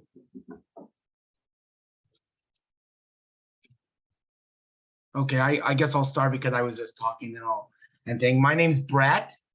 I'm one of the self-advocates for Respecting Rights. Like I said, we do workshops with all around Ontario and stuff. And I don't know if you heard of this, but we've done, like in October, we did also Speaking Out. That's also something that we've done that we do like once a year, and we did Speaking Out. We were part of that, and we've done other workshops about complaints and about different types of topics and stuff. So we do a lot of stuff to try to make a difference for thing. And I learned a lot from seeing, because I was here seeing like Scotland, people from Scotland and other things. So I'm learning a lot. Like I always say, I learned a lot from you guys, and I'm learning a lot today. And you're going to hopefully get a lot out of this that you can take it to wherever you live and try to make a difference. So thank you. And now, who wants to go next? Take it away, Judy. Thank you, Sarah. Oh my goodness, this is a hard lead to follow, Brett. I'm Judy. I am a Respecting Rights peer mentor and absolutely love being here, learning about our rights and meeting new faces, new people. The pandemic has really opened up doors for a lot of advocacy groups, and it's amazing. Hopefully some of you guys might want to join. There's room open for more people to join Respecting Rights. new perceptions are always welcomed, let me tell you. Yeah, and this little crew is my family, and we've really grown a lot together and learned from each other. And I hope I learned something new today from you. And I take it, and actually I have learned a lot right now, but like just from this, I hope I learned from you guys about respecting rights. And that's all I have to say. Thanks. Thanks, Judy. Like you just said with our friend Brett, that's a tough act, tough, I guess, tough act to follow. But hello, my name is Sarah J, and I've been part of the Respecting Rights group for, it'll be 2 years in January. And I have really enjoyed being part of the group. It's given me a lot of joy to be able to learn from, my fellow friends. As Judy said, we're like family. We learn from each other, and we like learning from everybody else. And I've learned a lot so far during the various presentations. And I think it's important for everybody who has a disability to not be silenced. Thanks. And hi, everyone. My name is Jessica Field. I work at Arch Disability Law Center. We'll talk a little bit about what Arch is and what Respecting Rights is. I'm what's called a community legal worker, and I help to run Respecting Rights. So I'm the person that you would come to if, let's say, you had a legal issue, like you felt like your rights weren't being respected, or you just wanted to talk to a lawyer. I would be the person that you would reach out to. We might have a phone conversation or a Zoom conversation, and I can help you get connected to a lawyer. Now, show of hands, and for those of you who have been to our Respecting Rights meetings, you probably are sick and tired of us talking about ice cream all the time. The show of hands, who likes ice cream here? We can see a couple of hands up. Yeah. We talk a lot about ice cream at Respecting Rights. And the reason why we do it is because I think everybody loves ice cream, at least most of us do. And the way that we like to explain what Respecting Rights is and what Arch Disability Law Center is by talking about ice cream and seeing it as a triple scoop. So if you think about an ice cream cone, and you can see the ice cream cone on our screen there, there's 3 scoops. So the first scoop would be lawyers who work with the second scoop, which are self-advocates such as Judy, Brett, Sarah J, and who work with social workers like myself, and many of you know Sue Hutton as well. And so we work together in a triple scoop way to, I think someone had mentioned that we do workshops and that kind of stuff. So we run workshops and we teach people with disabilities about their rights. And like I think Brett said, we only work in Ontario because we really focus on Ontario law. So I know there's people from all over Canada. I'm sure that and hoping that there are legal clinics in your area that offer free legal advice. But for us, it's just Ontario only. Judy, take it away. Sorry, just texting James to tell him that James is from Ontario. So yeah, so what we do, we teach people about their rights through accessible workshops. And we are also law reform work. We try to change, which means we try to change the laws to make things better for people labeled with intellectual disabilities in Ontario. Thank you, Judy. So we're here to talk about disability pride today. So Sarah J, I'll let you take it away. We found a definition on disability pride that we wanted to share. So this is the disability definition, and we actually got it from I believe it was from Jessica, I believe it was from the Easter Seals, right? That's correct. Okay. So I just wanted to point that out just because it's a direct quote. So disability pride means you take pride in your whole self, which includes your disability. It means you understand your limitations, including chronic pain or illness, but accept and love who you are. Disability pride means different things to different people. And I wanted to just point out that everybody with disabilities, we're all different and we're all human, and therefore we should be treated just like everybody else. Take it away, Judy. Whoa, that That's is really small. Yeah. So whatever. Really small. I have a disability in sight. Yeah, so I'm gonna share the big screen. Judy, can you see this one? Can you see the PDF file? Absolutely now, again. Okay, perfect. Is that a good size for you, or would you like me to? Can I do it a little? Yeah. That way I'm not like struggling. That good? Yeah, ease. That's very easy now.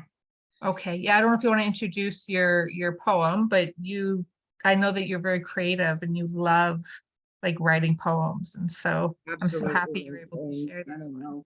It's a new thing now. I just started writing poems actually just over the pandemic. I used to just like to rhyme things and rhyme your name, like Nana, Manana, Banana, Fanana, that kind of thing. But now it's gone into poems. So my poem is this. My disability is my pride, because throughout my life, it's been my constant guide. Let me tell you what all my disabilities provide. The list is long and wide. Inspiration, improvision, recognition, liberation, and imagination. I can only name a few, as time limits me, as I am one in my crew. Their stories you hear will renew how you view the world around you. My disability, in simple terms, has taught me to always stand firm in my integrity. With all its perplexity and complexity, I can share and help people become aware. Those that live with experiences inspire me to advocate to help me make this world really great, where people of all abilities can relate and negotiate with each other, with the governments, to make this world really accessible before it's too late. My disability, in simple terms, has brought me to all of you, and I'm so grateful for that. You have no clue how much you all mean to me. Do you? Thank you.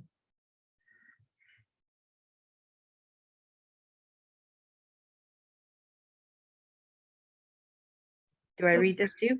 Yeah, Judy, maybe you could start. I think all of us at Respecting Rights, we wanted to do this presentation and talk a little bit about what disability pride means to us. Usually we're so used to teaching about legal rights. This is a different type of presentation. So yeah, feel free to human first and talk about you and second. What disability pride means to me. My disability has taught me different things at different parts of my life. It's a big part of me, and I'm learning to love myself. This has been big for me during the pandemic, actually, learning to love myself. I still struggle, but I'm getting there. My disability has given me opportunities for creativity, and my disability has been a gift, and it gives me empathy. Now, Judy, did you want to say anything more? Like, is there any like story that you would like to share? Or should we move on to, I believe Brett would be the next person. I know we did point forms today, but if there's anything that you wanted to like talk more about when it comes to that kind of thing. And I see Yeah, we have some people. actually I do. Yeah, go ahead. I have struggled with self-love of my body for a long time. And I had somebody, this has just come to my mind. I had somebody in my family, at church, if you, in a Catholic church, you say, peace be with you. Well, I would shake my hand with my affected right hand. So I have cerebral palsy and it affects my right hand and it doesn't work properly. So I shake it and it just kind of goes, does its own thing.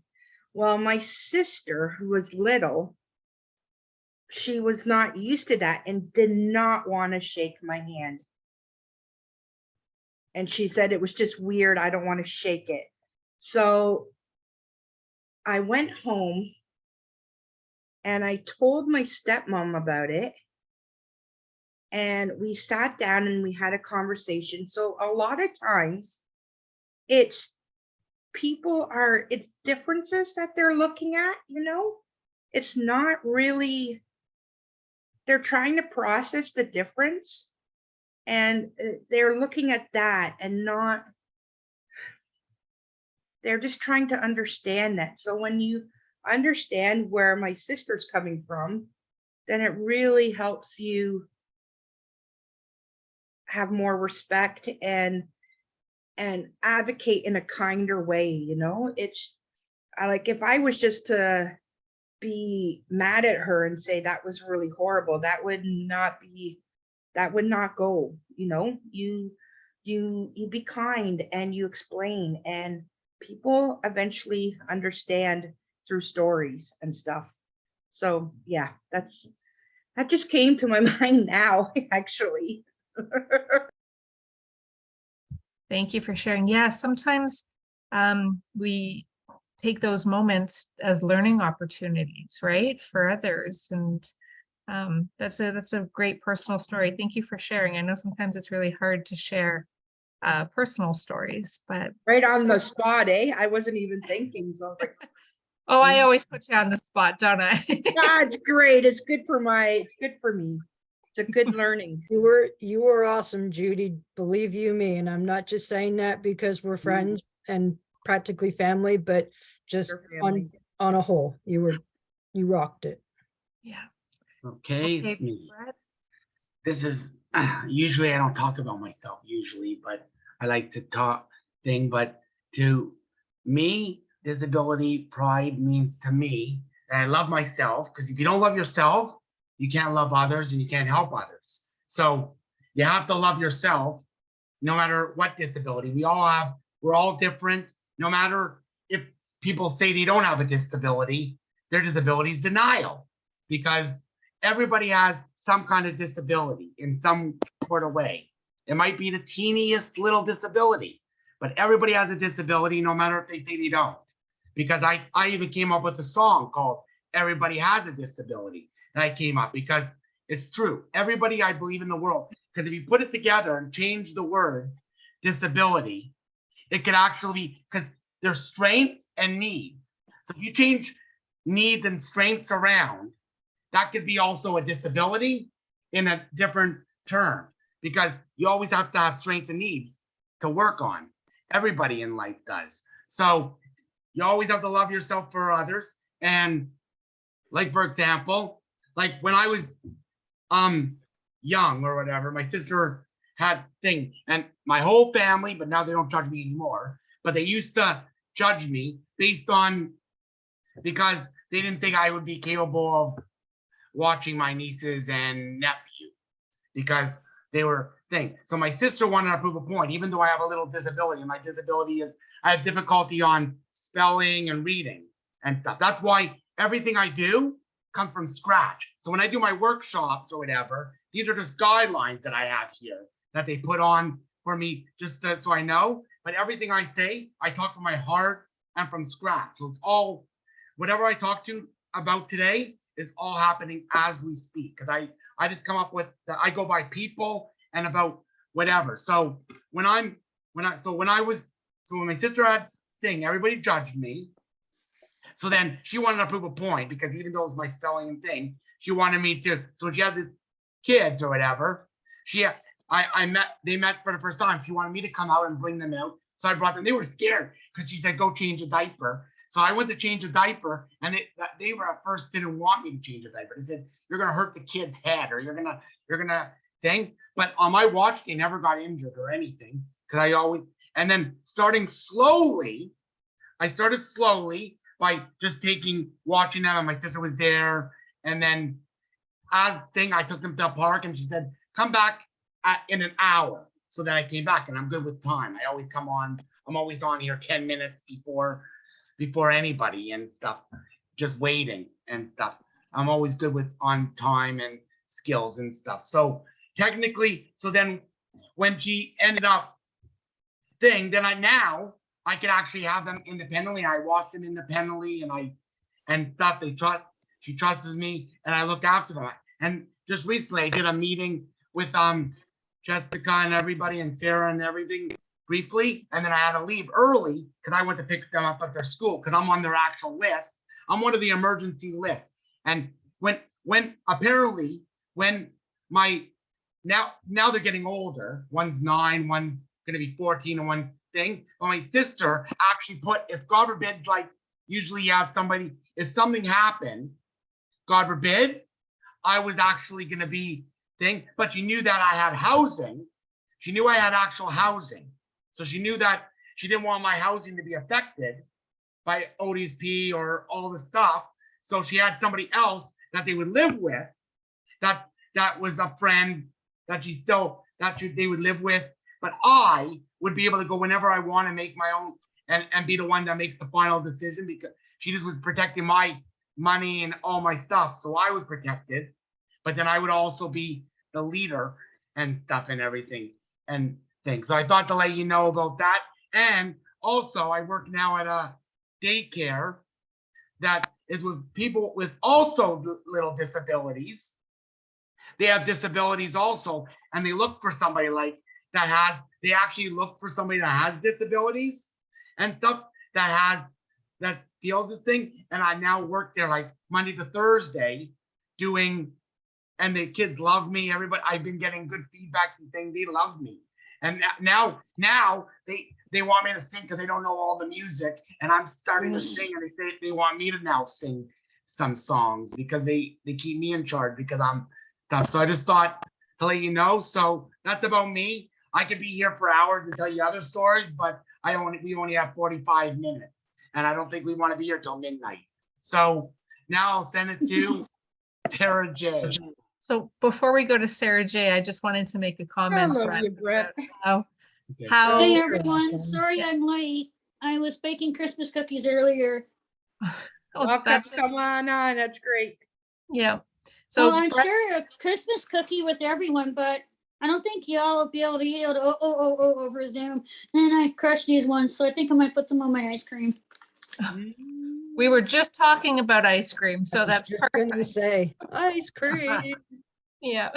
But what I was going to say, Brett, is I hear a lot of pride when you talk about your family, and that's a great example. And I know we talked a lot about how, like you said, when you were younger and your sister had children, a lot of people had a lot of doubts about whether or not you'd be able to help take care of them. And now you are picking them up from school, watching them, and you're just so proud about that. And we talk about disability pride, and that's just a pure example of how people with disabilities can work with children or be a caregiver of children, and that we shouldn't be judged for our disabilities when it comes to that kind of stuff. So great story, and thank you so much for sharing that.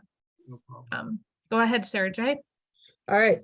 Hello, my name is Sarah J. And I'm actually a writer. So my point form, I kind of wrote it and I timed myself because I wanted to make sure, as Brett said, I could go on for hours just talking about my disability. So I won't. But to me, disability pride, and I'm going to read off my phone, but to me, disability pride means being independent and doing things on my own. If I need help, then I'll ask, but I want to be able to do it on my own, to prove to myself that I can do it. I am also proud of who I am, and I'm also proud to say that I am part of the LGBTQ2S plus community. And my disability has been even with a disability, it's allowed me to have many opportunities, such as being involved in multiple choirs and self-advocacy groups. And then I'll go into saying, it's easy for someone who does not have a disability to simply judge one who does. And I'm proud to say that I have a disability. But that being said, having a disability, it's not all sunshine and rainbows. There often can be, thunder and lightning and heavy rain. And my disability, if you looked at me, you wouldn't have been able to know that I had a disability because it's invisible. What I call is invisible.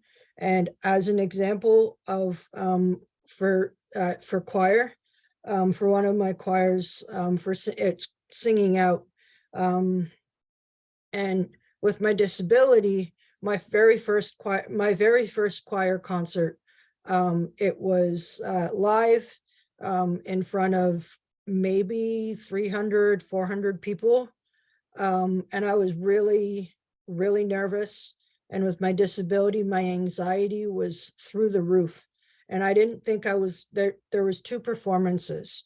There's an afternoon performance and an evening performance in one day. And I didn't think I was going to be able to do both. And I proved to myself at dinner, midway through, I looked at my parents and I said, I'm going to do it. And I set forth and I did both concerts. And that was with my disability, and my anxiety level went like way down to where it needed to be. And so that gives proof that with a disability or an anxiety disorder, you can do it. So, yep, that's it. And often with my disability, unfortunately, as I said, it's not all sunshine and rainbows, because I get judged all the time, because often my disability can go unnoticed. Thanks for sharing, Sarah J. Yep. Okay, we're almost finished with our presentation, but our group wanted to show this video, and many of you who have come to our Respecting Rights workshops or meetings have probably seen this video. We made our own music video during the pandemic, and this was really on human rights, but we feel at Respecting Rights that human rights and disability rights are the same, and this video also shows a good example of disability pride as well. So I'm hoping that Jessica, sorry, did we already do introductions? I'm a wee bit late because I had another event kind of collide with this one. So I was a bit selfish and I'm doing both. So I was just wondering sorry, I'm kind of a little bit. we're just going through the agenda, and these are our guest speakers. So we didn't really go around and do introductions. Oh, okay. No, I was just curious. Sorry, Vicky. I'm being selfish and I'm doing both events today. Do you want to just keep your microphone Cookie baking and here. So. Yeah, so just quickly, we're from Respecting Rights. We are a project at Arch Disability Law Center that does legal education for people with disabilities. So we're just here talking about what disability pride means to us. But yeah, okay. So I'm gonna, hopefully you can hear, if I could get either from like Judy or Sarah J or Brett a thumbs up when I put the video on. If not, because sometimes my audio doesn't work, I can always just share our YouTube link in the chat and you can take a look at the video on your own time, but hopefully this will work. If someone could just give me a thumbs up in a couple seconds.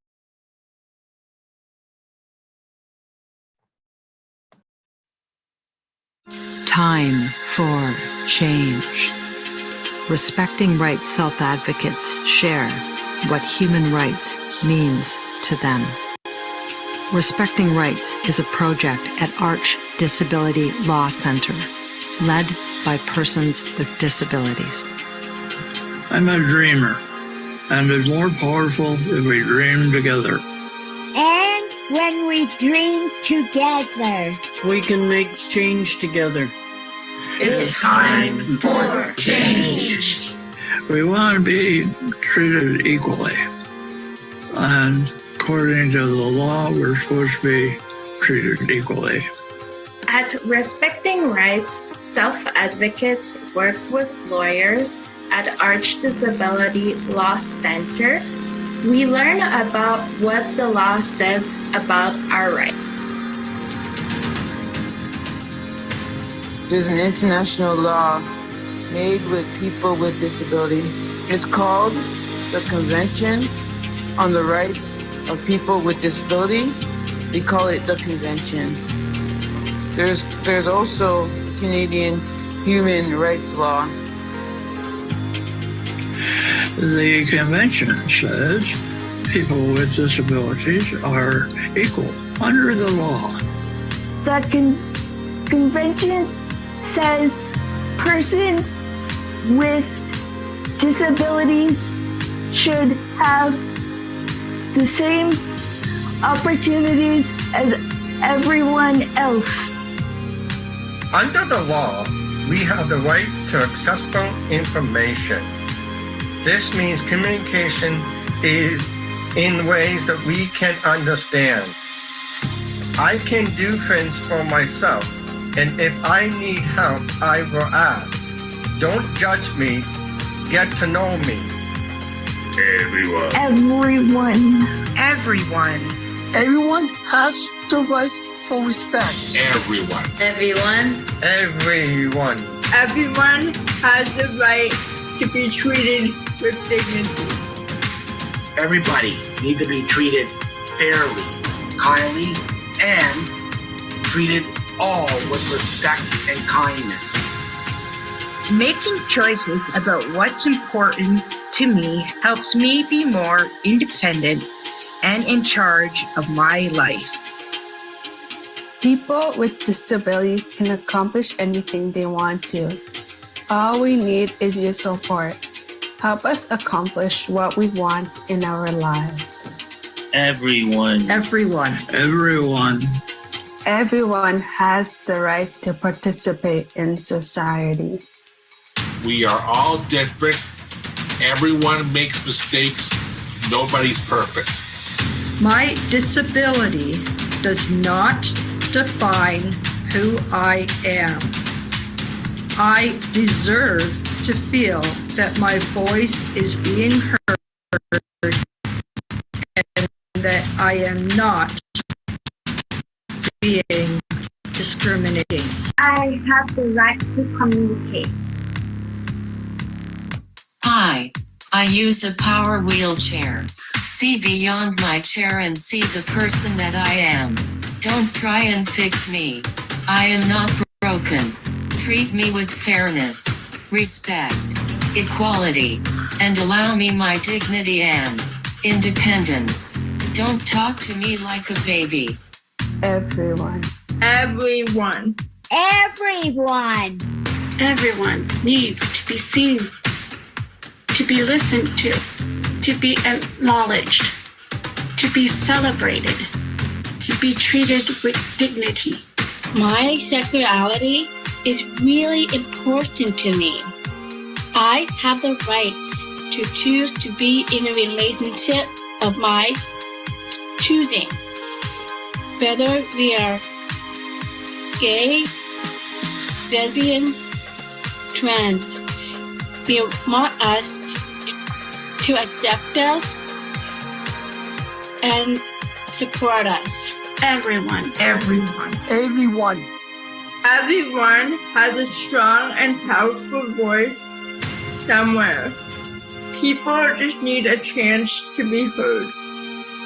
Having my rights is very important to me because it's about me. It's not about my support person. It's about me. And it makes me feel good that I'm making my choice with a little bit of help. It's time that everyone learns about our legal rights. We need to feel safe. Everyone needs to learn about our rights. It's time for change.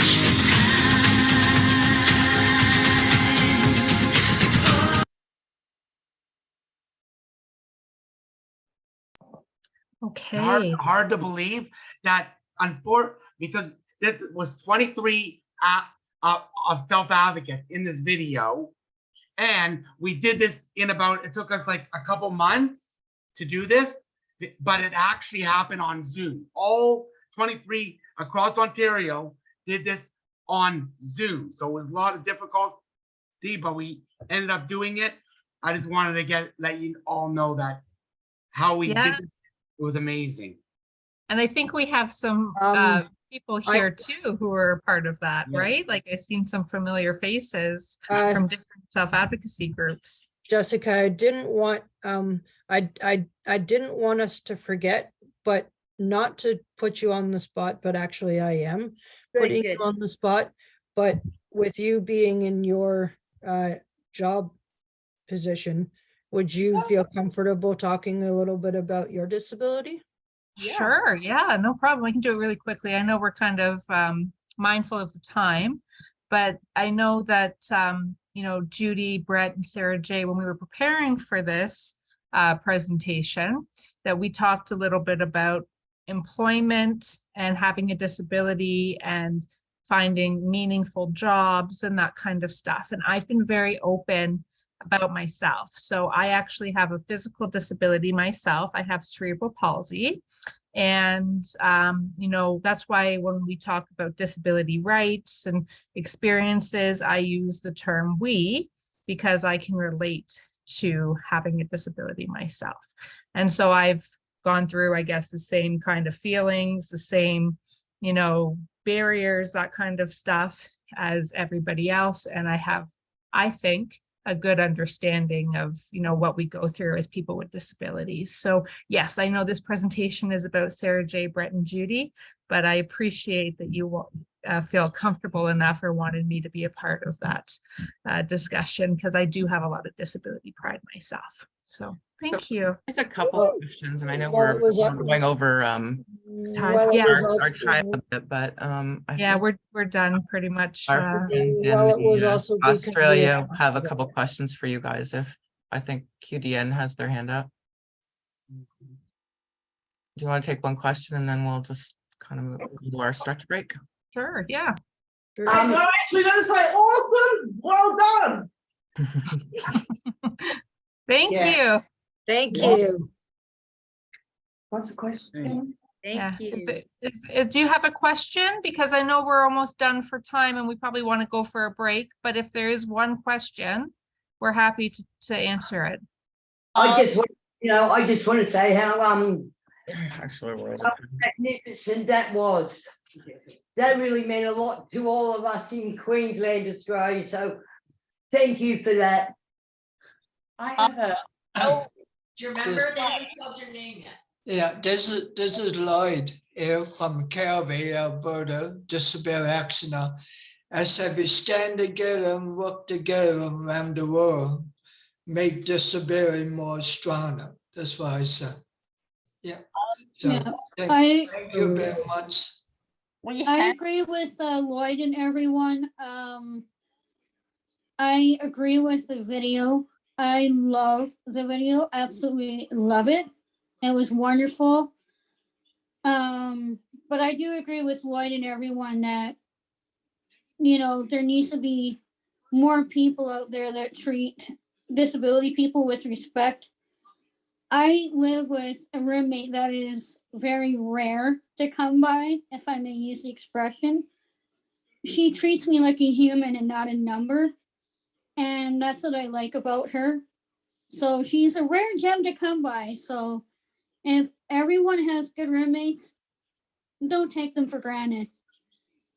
Trust me on that one. This one I have right now, she's the best roommate by far that I've had. And I get respected as a human with a disability. And I'm very happy where I'm living, and I love the video. Awesome. Thank you, Angie. Thank you for sharing. I'm just gonna interrupt really quick. If we do have one question from Brianne, which I think is a really good question. She said, do you need more people for respecting rights, and from where? Jessica, you might want to take that question. Yeah, sorry, what was it? Do you need more people for respecting rights, and from where? We are always looking to have members join our respecting rights team. Like we said, we do our work in Ontario. So I know there's self-advocates from across Canada, but the respecting rights members do have to be from Ontario, just because that's the province that we focus our law work on. Unfortunately. Yeah, but if you're interested, I can always put if Vicky, it's okay, I can put my email in the chat, or you can reach out to Vicky, or if you know Judy as well too, she can help you. Oh yeah, speaking about that, somebody did write to me about if you could also send maybe a link or something about information. Somebody Perfect. Can you so put maybe in you'll the- send them information or something. The number and the email, so people have it. Sure, yeah. So there. Yeah, what I'll do is I'll put my email address, and then also just contact information, so you can get in contact with me. And just take a picture with it with your phone, or it'll be up for a while. Yeah, we'll work something out. But yeah. So I'm just mindful of time. So thank you so much, everyone. And Vicky, we'll let you get back to your agenda. I just wanted to quickly say for those who were interested in the Respecting Rights group, we do have quarterly meetings that we ask if you're really interested. Next week There's a quarterly meeting, and you can get the information from Jessica. And we just ask that you join that to sort of get to know it. And it'll be next Wednesday on the 7th of December. Okay, what time? What time? Put it in the chat. I will put it in the chat. Yeah, we're gonna put it all in the chat, so don't worry. Jessica will put it in the chat. Questions. So for everybody that has their hand up, and I know we're running out of time, but if you want to ask your questions to Judy, Brett, Sarah, or Jessica in the chat, and maybe you guys can answer through the chat, would that be okay? Yeah, because we're running out of time and you need to get We're that. running out of time. So. Any questions? Put it in the chat. I also saw Tara's question in the chat. Tara, if you don't mind just asking one of those folks. There was a really good question, but we just unfortunately don't have time for them to answer. I apologize. Oh, because I was going to ask in a quick version, what is Respecting Rights group? Just a quick blurb. I'm just curious is all. Respect. Sorry. It's we're part of the law, disability law, and we learn about our rights as people with intellectual disabilities and the laws that are around disabilities. Anything else? Maybe Jessica can write a blurb in the chat. Yeah, I was just gonna say if Jessica writes Any questions, put in the chat and we will get to you. Don't worry. All right. Thank you, everyone. Thanks. Thanks for listening, and it was always a pleasure. Thanks.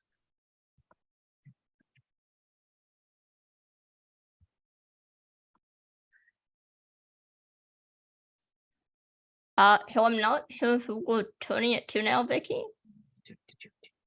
Suzanne, for our really quick break, stretch break. So if anybody needs to use, the facilities, get a drink, I think Suzanne has some exercises for us to get up and walk.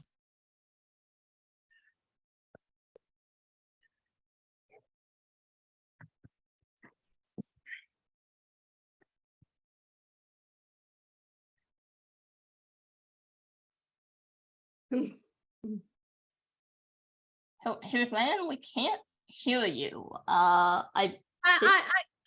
right here. Oh, good. Okay, perfect.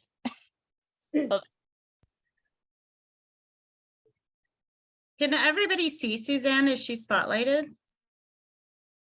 Yes, she is.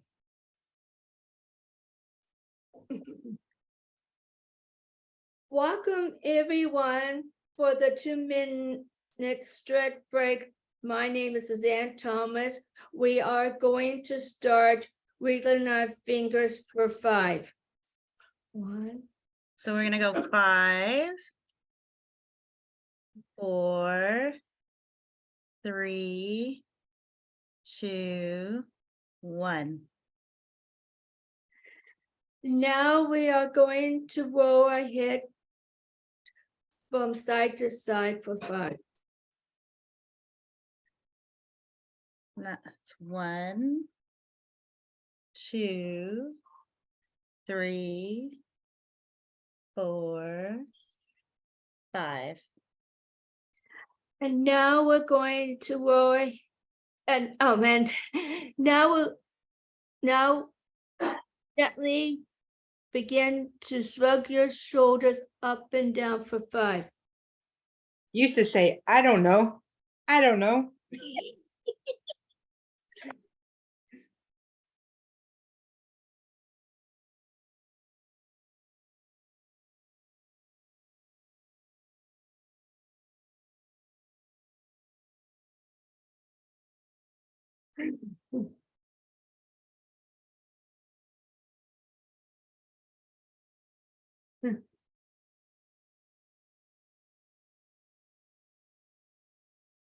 And now stretch out your right arm across from your body for 5.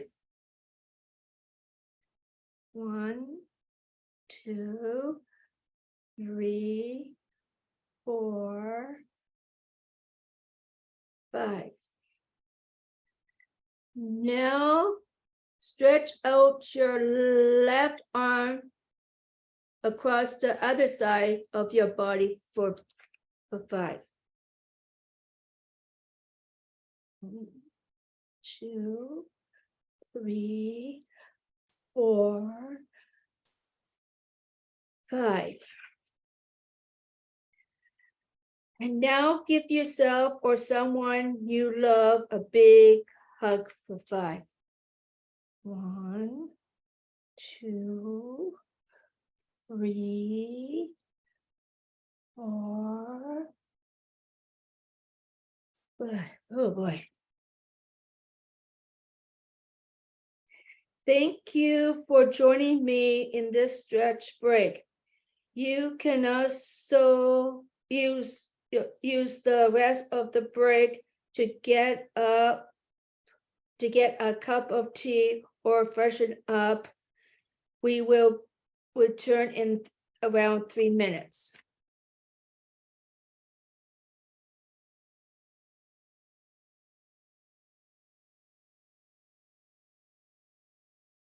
Good job, Suzanne. Woo!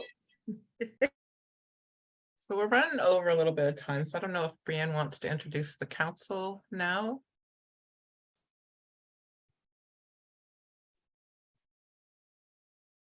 Welcome back, everyone. I'm going to return things over to Brent to introduce the Council of the Community Living Ontario.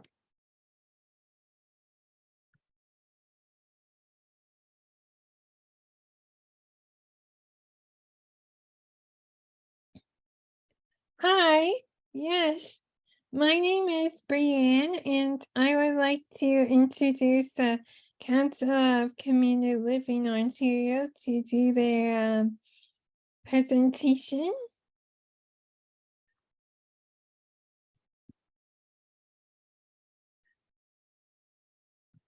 Thank you.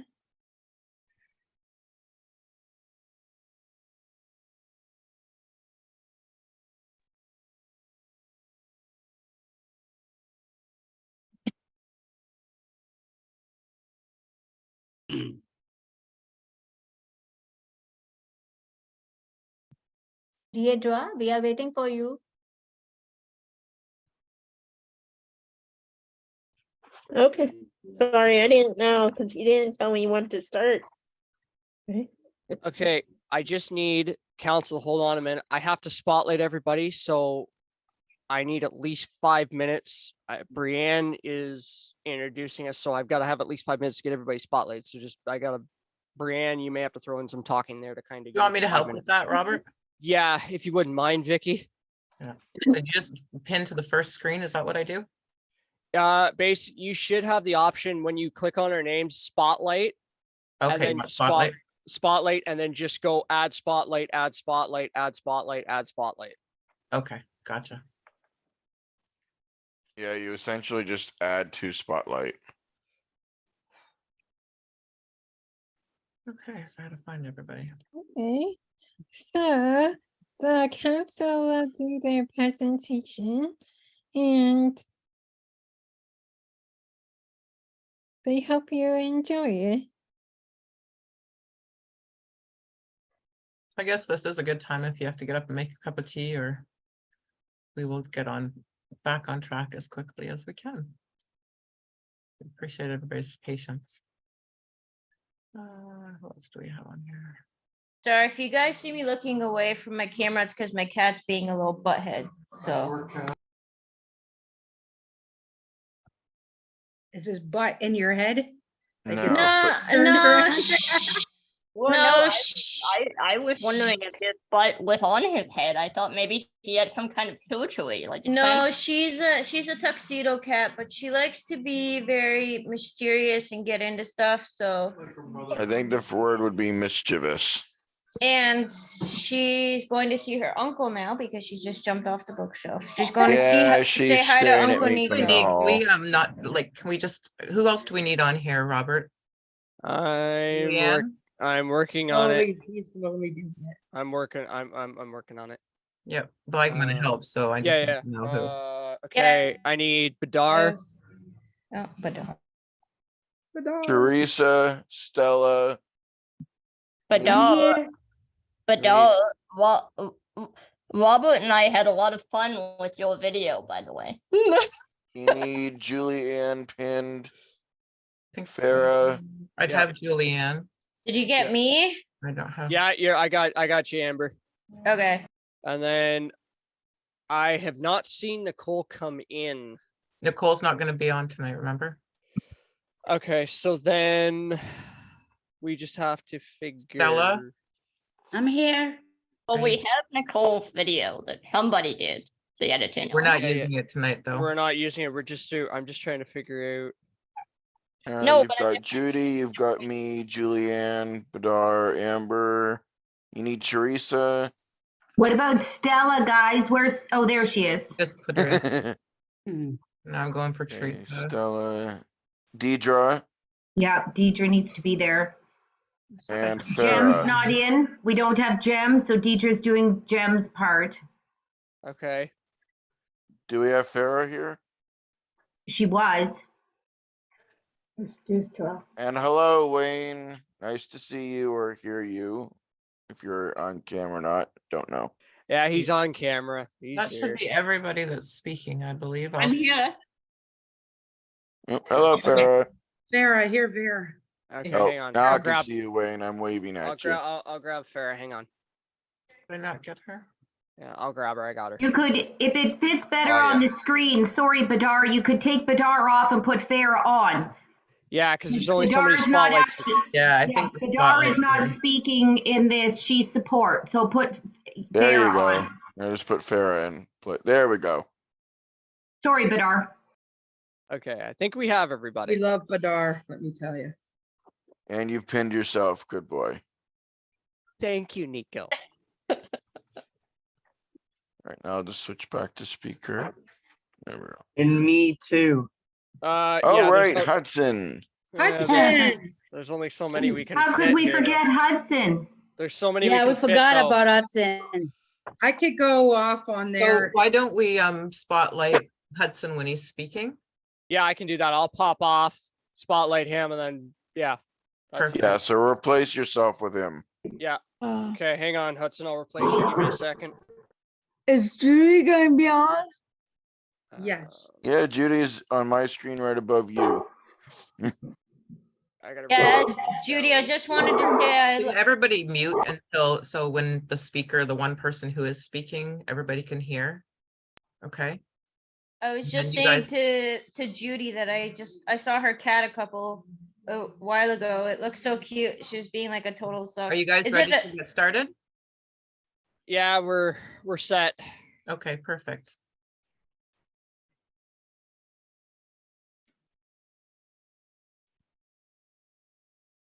All right, Okay, I'll start. Okay, go ahead, Deidre, you're up. yeah. Okay, today we have representatives from the Council of Community Living Ontario to present the role and responsibilities of the council. On the call, we have Pereira, Juliana, Stella, Robert, Nico, Judy, Amber, Hudson, Teresa, and me.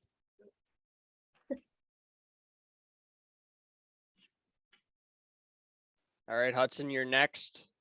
All right, so I'll say my speech. I will tell you about the council. Council is made up of people from towns and cities around the province. They are a group of self-advocates groups in their home areas.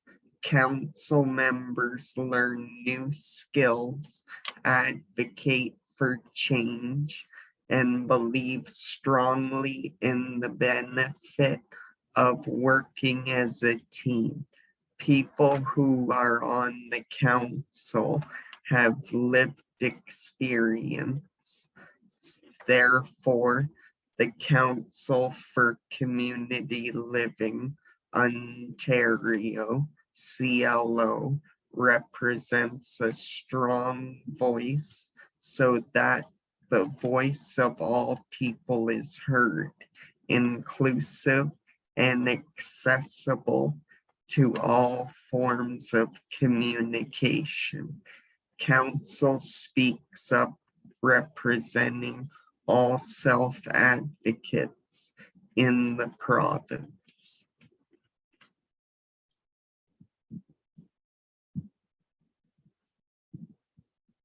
All right, Judy, over to you.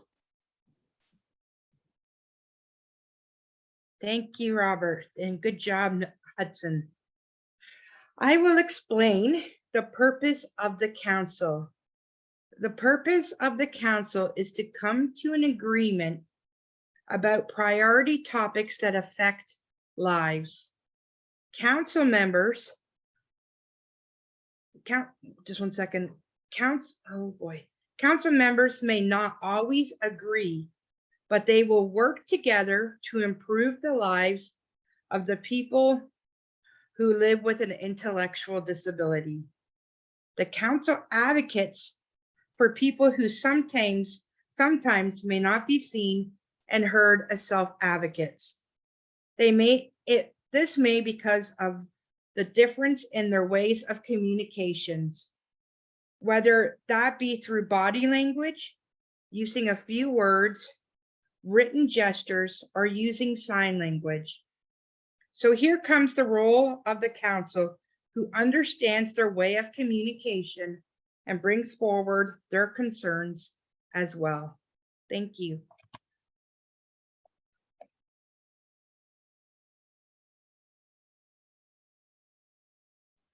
Okay, Teresa, over to you. Hi. The Council of Community Living Ontario have a professional and mutual relationship working together and improving the life of people for people with disability in Canada with a positive impact in the whole world. The Council and the CLO passed it in the conference and speaks in the Ministry of Children of Community Living and Social Service MCCSS to create a bigger impact. Together, their voice is strengthened. For example, council members wrote a letter strongly supporting a bill C-22 regarding the Canadian Disability Benefit and act to reduce the property and to support the financial security of person with disability. Community Living Ontario sends this letter out on behalf of the council. There are times when they both struggling with the issue, and it's a joint effort to bring about changes for the betterment of everyone. Council represents itself in the community as a member of Community Living Ontario. All right, Stella, over to you. I will talk about the council member, self-advocate from different agencies across the provinces of Ontario are on the council. Council member consists of people with diverse multicultural background and life experience. Council members bring their own view, skill, ability, give to the council. All the council members are very passionate, energetic, and enthusiastic toward their advanced advocacy work, and they together to advocate for people with intellectual disability.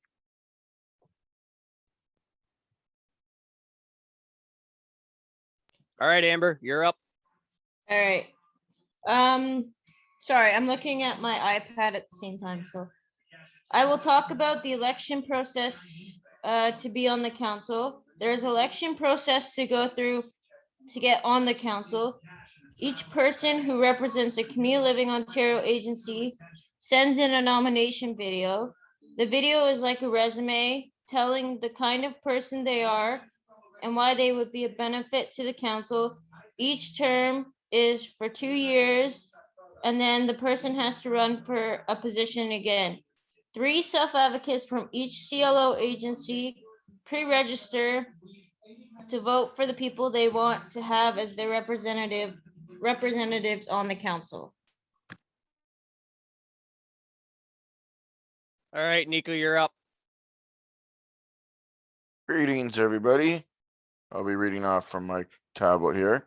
So I will talk about the composition of the council and how it gets organized. Council is made up of 12 members who have an intellectual disability from across the province. There is a leadership role amongst the executive committee to ensure operations run smoothly and efficiently. There is an election from within the council where members who want to be on the executive run for a position. Council members vote for who they want as their representative. There is a president, vice president, me, and a past president, also me, who work together to accomplish their duties. There's also a treasurer who handles the money and a secretary who takes notes during the monthly meetings. The president acts as chair, bringing the meeting to order and managing the speakers during the discussion. The vice president fills in where the president is not able to attend a meeting. Teamwork is required from all council members. There is also a council appointee who is designated by council members to represent council to the board of Community Living Ontario. The council appointee collects information from the council to share with the board and brings communication back to the council from the board. Over to you, Robert. Thanks, Nico. And as Nico said, yes, I am the treasurer of council. I will talk about the collective role of the council. The council fights for change by getting involved in their communities. Members read and report on the news, write letters and articles about issues that are important to self-advocates from across the province. Council members make presentations, lead seminars, host webinars, and speak to ministers of parliament at the municipal, provincial, and federal levels about the priority topics. Julianne, over to you. She's muted. Unmute, Julianne.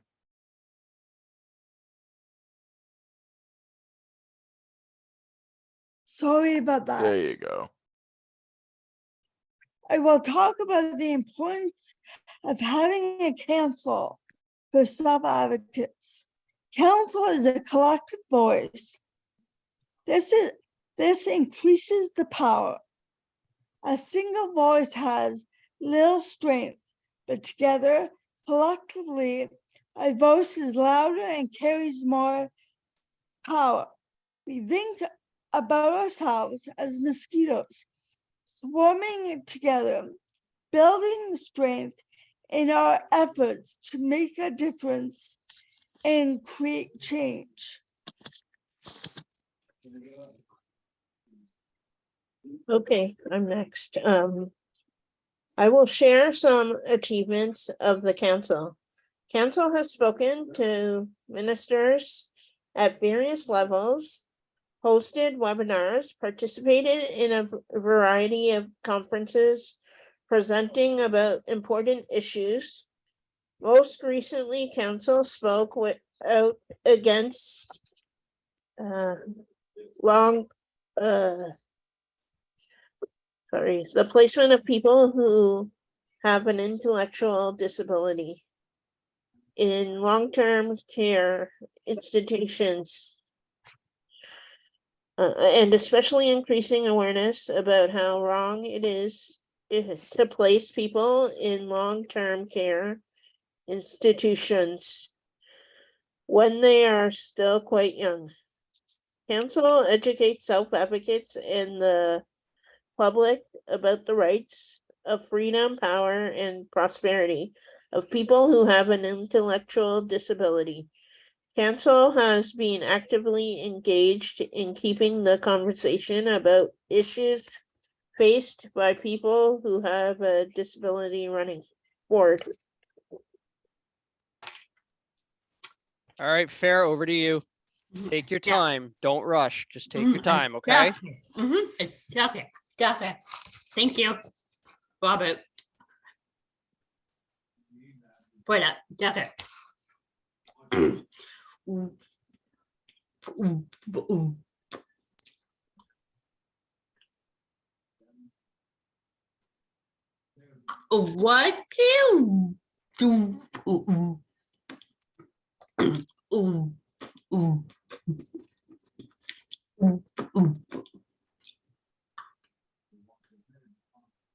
What do what is for council for working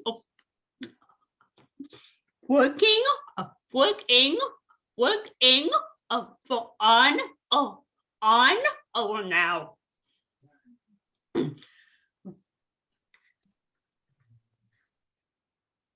Council of what is of what the present is presently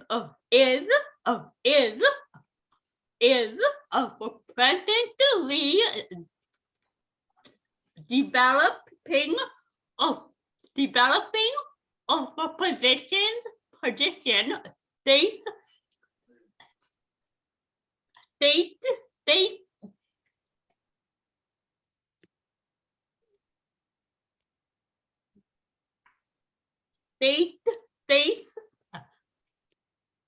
state of mass for the issues of that of are a that are of the a for the thing of a priority in the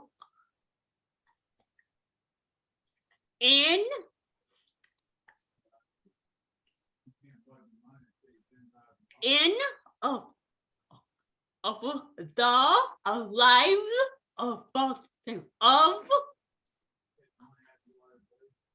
of for the, for people. They, for they, they, for thing.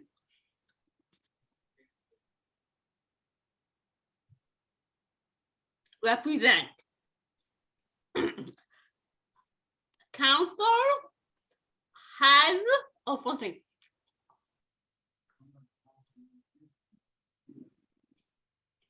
Recently learned how to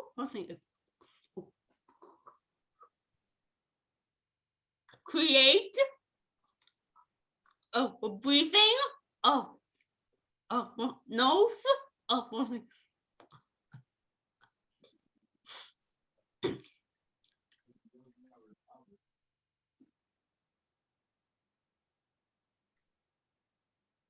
in something a preparation for something a something second meeting to with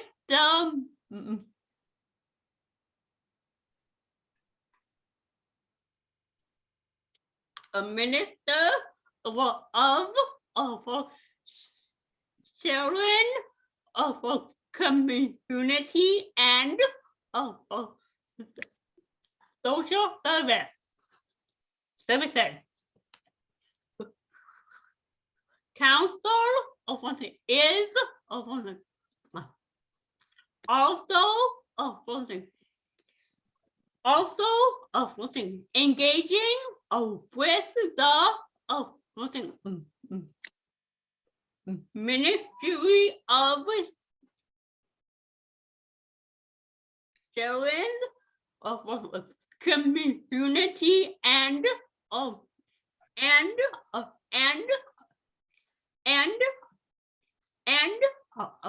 social services to design social media to change attitudes and open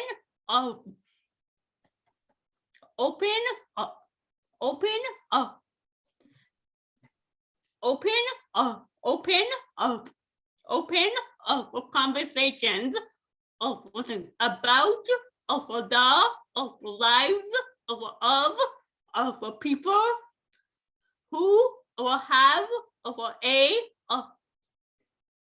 an intersectional disability. Council of something is council of something is in the process of developing a seminar for the health of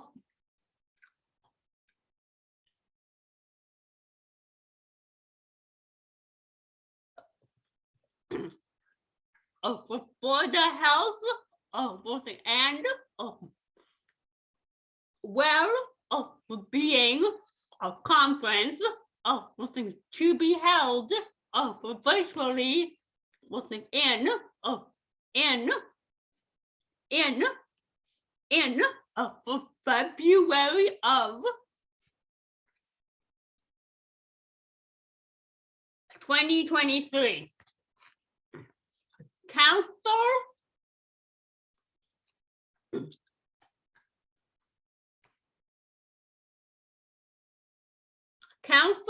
of something is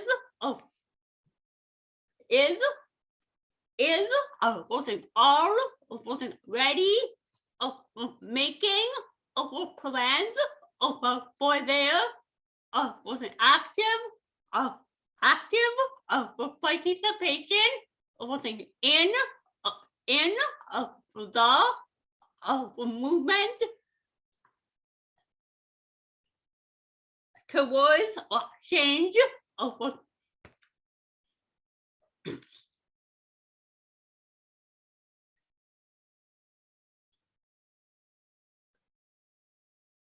in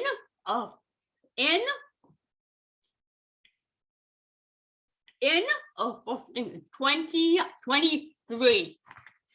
Yeah, okay. Thank you, guys. Way to go, Farah. Good job.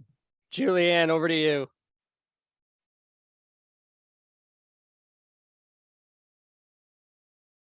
Julianne, you gotta unmute again. Okay.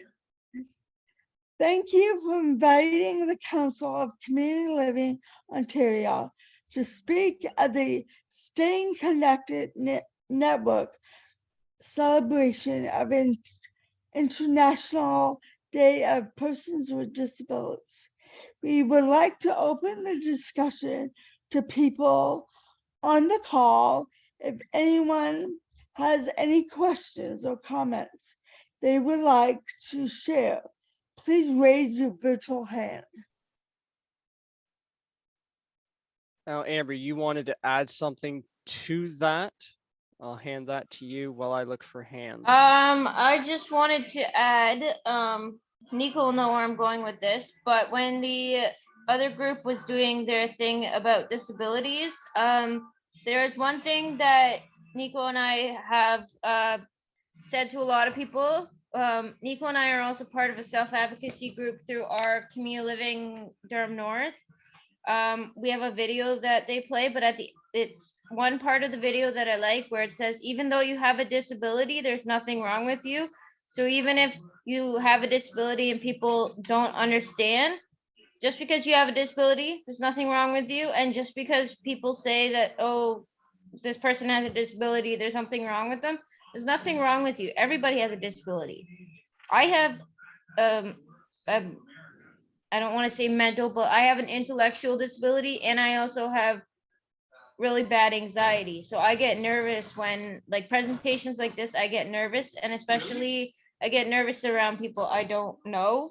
So being part of the council and being able to meet all the people that I don't know, Robert and Nico excluded, but getting to meet like Badar and all these other people and going to conferences, meeting new people. It's just, I like getting out there and doing it. Yes, it's been hard because of COVID the last couple of years. So everything just getting back into the swing of everything because of COVID.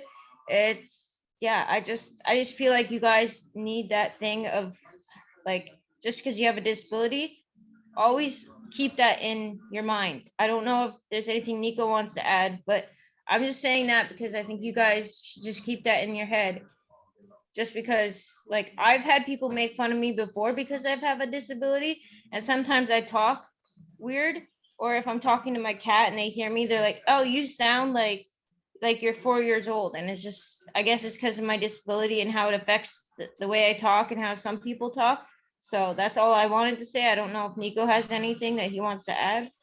No, the only thing I will add is I will find the video that we did for it and I'll post a link to it in the chat so people can see it. It's a great message to get out to people.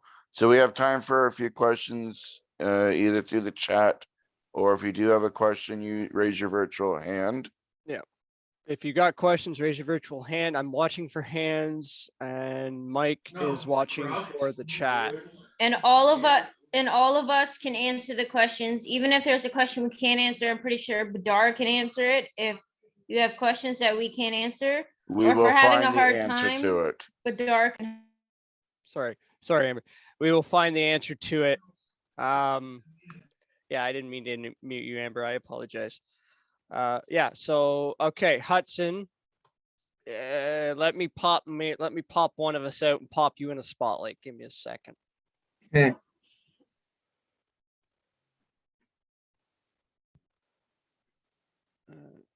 Okay, so I just I got one hand raised and I'm probably gonna say the name wrong, but I'm gonna say Tarra. You've got your hand up. You've got a question, Hudson. Sounds like Tara. Tara, Alright, if here. you, yeah. You can go. There you go. Hello. I'm from Alberta. If you hear some background noise, it's because I'm cooking my lovely husband dinner. So you'll have to put up with me moving. I have autism and ADHD, and here in Alberta, a lot of the issues that I'm facing as an older person on the spectrum of 48, a lot of the programs here that support autistics stop at 30. This includes programs for universities, grants. And then on top of that, you have to be below 70 IQ here in Alberta in order to get funding to go into said programs that support it. It's called PDD programming. McCarran, you understand this more so than anybody. How has other cultures, other countries dealt with this, and is our country going to address it? Because we are not supporting autistic or neurodiverse people across the spectrum at all. I know of somebody that has social communication disabilities like I do that doesn't get support because he has over 140 IQ, but yet he has social issues. Yes. So him making friends has helped. Yeah, So- that happened in here in Guelph or something. I don't know if it's completely true, but DSO, Developmental Services Ontario, changed the laws here because I couldn't get in to DSO for a long time, so I think 10 years ago. And I remember hearing something the same with people who are living with autism. Some of those people got booted because they had really good high IQs that could do other things, but they couldn't understand how to do something basic like tie their shoes or something. So I remember hearing something like that too, and I thought it was not fair at all that they got out. If I'm gonna add to what Judy was saying, so with the DSO, they did change their criteria. My other half, who is just off camera, she tried to get onto DSO and was denied because of certain criteria that you had to meet, and a lot of old stuff that she had that she sent in did not meet the criteria. So there was a lot of changes that DSO made, and there is quite a bit that needs to happen across the board, and that includes Ontario as well as out into the Atlantic provinces. There's a lot of things that has to happen across the board. It will take some time to make that happen, but I have a really good feeling that years down the road that those changes will happen. We just have to convince the governments to listen and say, look, we need this. We don't want to play cat and mouse. And that's exactly what they're doing with us. We want I'm to. gonna chime in quickly, Dan. I see Mike, you've got your hand up, and I'll get to you in one moment. To answer Tara on the autism question, I'm part of Carrie's Place Autism Services. So we've been developing presentations to different age groups, including over 30, to help remind people of like how the difficult challenges there are and how to work with people on the spectrum. So if you want, send me a private message ping on the chat and I can share you my contact info and I can talk to you more about that. But I totally agree that there is more awareness needs to be brought to people so they understand what it is for people that are on the spectrum. And it's so difficult on that. I have no problem sharing my contact info in the chat. I do that regularly, so I will share that momentarily. Teresa, did you have a comment to add in?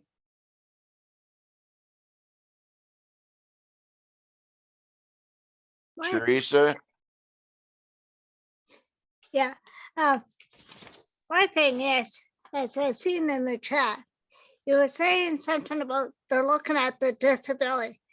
Is that because they want people to work? If so, I'm thinking that there's some of us the different stores and that won't hurt people like us. So what is the council working with on this? Okay, Keith. Thanks. I was just gonna add one more thing to what Tara asked. Tara, I think you're from Alberta, is that correct? Sorry. Yeah, I am. If he wants to contact me, my email, spell my name, Tara Carlson @gmail.com. The address I gave is wrong. Oh, okay, all right. I was just going to say, Ontario, a number of years back, specifically changed that rule, through legislation, actually, where it used to be that 70 IQ that you were saying you were being evaluated with. So there's greater flexibility, like Judy, I think Nico said, there was some greater flexibility. So it might be a good idea for you to look at the at how Ontario evaluates and how Alberta evaluates, and it might be something that you can look at the difference and advocate for that, or your group can advocate for that in Alberta, the difference. All right, I'm not saying Ontario is perfect, but they did spend some effort in terms of correcting that and showing greater flexibility. That's it. I just, sorry, go sorry, who's speaking? Okay. I just wanted to say, if you guys want to know more about our A team and what we do, you guys can contact myself or Nico, and we can just kind of go through what we're kind of all about. And then if you guys want to, I don't know where you guys are from, you guys can maybe what we give you, you guys can maybe start your own advocacy group if you want. But like I'm saying, if you want to find out more about what we do and some kind of events and stuff that we do, because Community Living Month in May, we do a lot of stuff and we like to advertise for our A team. So if you guys want to know more about what we do and what our A team is about, just contact myself or Nico. And I'm going to put my email and phone number in the chat so that you guys can contact us that way too. Gonna go to Mike and then to James. Mike? Yeah. So I just wanted to respond to what Teresa had said about folks with disabilities and employment. And, at least in Alberta, I don't think that that's the reason. I think that the reason, well, actually, I kind of know that the reason is that there is this misconception that people with autism, because they have an IQ that is really high, that they must not need any help because they're smart and brilliant, and everybody with a disability is smart and brilliant, but we still need help and we still need support to do things. But in terms of employment, I definitely, there are organizations in Alberta, and I know that Inclusion Canada has organizations in every province. I think that's right, every province. That help people find employment and find meaningful employment. And I agree with you that there are a lot of companies that still won't hire inclusively, but I think from what I've seen over the last 5 years that it's getting better. And I believe that it will continue to get better with time. We just have to keep pushing ourselves out there and saying, hey, just if we have disabilities doesn't mean we can't do this job. And yeah, so anyway, thank you. I just wanted No to. problem, Mike. James? Well, I just want to say the council's doing a lot of good work, so keep it up, guys. You are awesome. You all do a wonderful part playing the council role and advocating for other people. And keep it up, guys. I miss you guys a lot, but keep up the good work on the council. I'll be back. Can I have your number, James? You do. Okay. What if I I think can there's a get couple. Oh, sorry. Sorry, Vicky. If you wouldn't mind at the end of this tonight, do you mind saving the chat and then sending it to Nico and I, so we kind of have everything, like of everybody's contact info that's putting in the chat to Sure. because I can't save it on my end. It won't let I me. can't either. Yeah, I'm So- saving it. There was, if we can just do one more, there was, our friends from Australia. There's a couple comments in the chat. Yeah, I I'm don't know just if you kind of guys wanna skimming through too. ask, I'm just trying to find the first one. I know it's similar there. Also very expensive to be tested for and not much support and given following diagnosis. Sorry, Vicky, I just want to say to anyone that is not talking, can you guys please mute your mic so there's no background noise? Because it's really hard. Like I have headphones in and it's really hard. So if you guys can mute if you're not going to talk, that'd be great. Sorry. I don't like the background noise and it's really loud in my ear if you guys try talking all at the same time. So There was a comment, Vicky, from them. It said our government is reviewing our disability pension at the moment. Looks like it will be harder. Didn't see too many other comments. I If think it's not because too of time- difficult, can you right. guys repost your questions so it's We fresh should at the bottom probably here? start moving on to, just because of time, I apologize. We can monitor the chat for any questions while they do theirs, so. These events go so fast with so many great speakers. But thank you, Vicky and the team, for allowing our council group to be part of this again. Again, if you guys have any further questions, feel free to drop them in the chat and we will follow up with you guys. Okay, I gotta find Brienne, put her up to do her thing. Wait, while you're doing that, Robert, can I just make a request? While the Australia group is talking, could we get people to just use the chat for questions only, because it is really difficult to keep track? I would greatly appreciate that. Thank you. And if It's people gonna be want to hard say for their some- questions out loud, when we could actually call a question time. I think after the group from Queenslanders with Disabilities kind of do their presentation, we might just have kind of an open discussion because we are a little bit over time, and it might be easier. And then if we have more time, we can do breakout rooms. But Yeah, that's I fair. think Robert, aren't you up next to introduce? Oh yeah. Well, I know Brienne wanted to do her thank you, I guess, but she can do her Oh, thank you. sorry. Yeah. Sorry. Because that's what I have on my list in front of me. Thank you to the council for putting on a wonderful presentation. We all enjoyed it. You did a great job.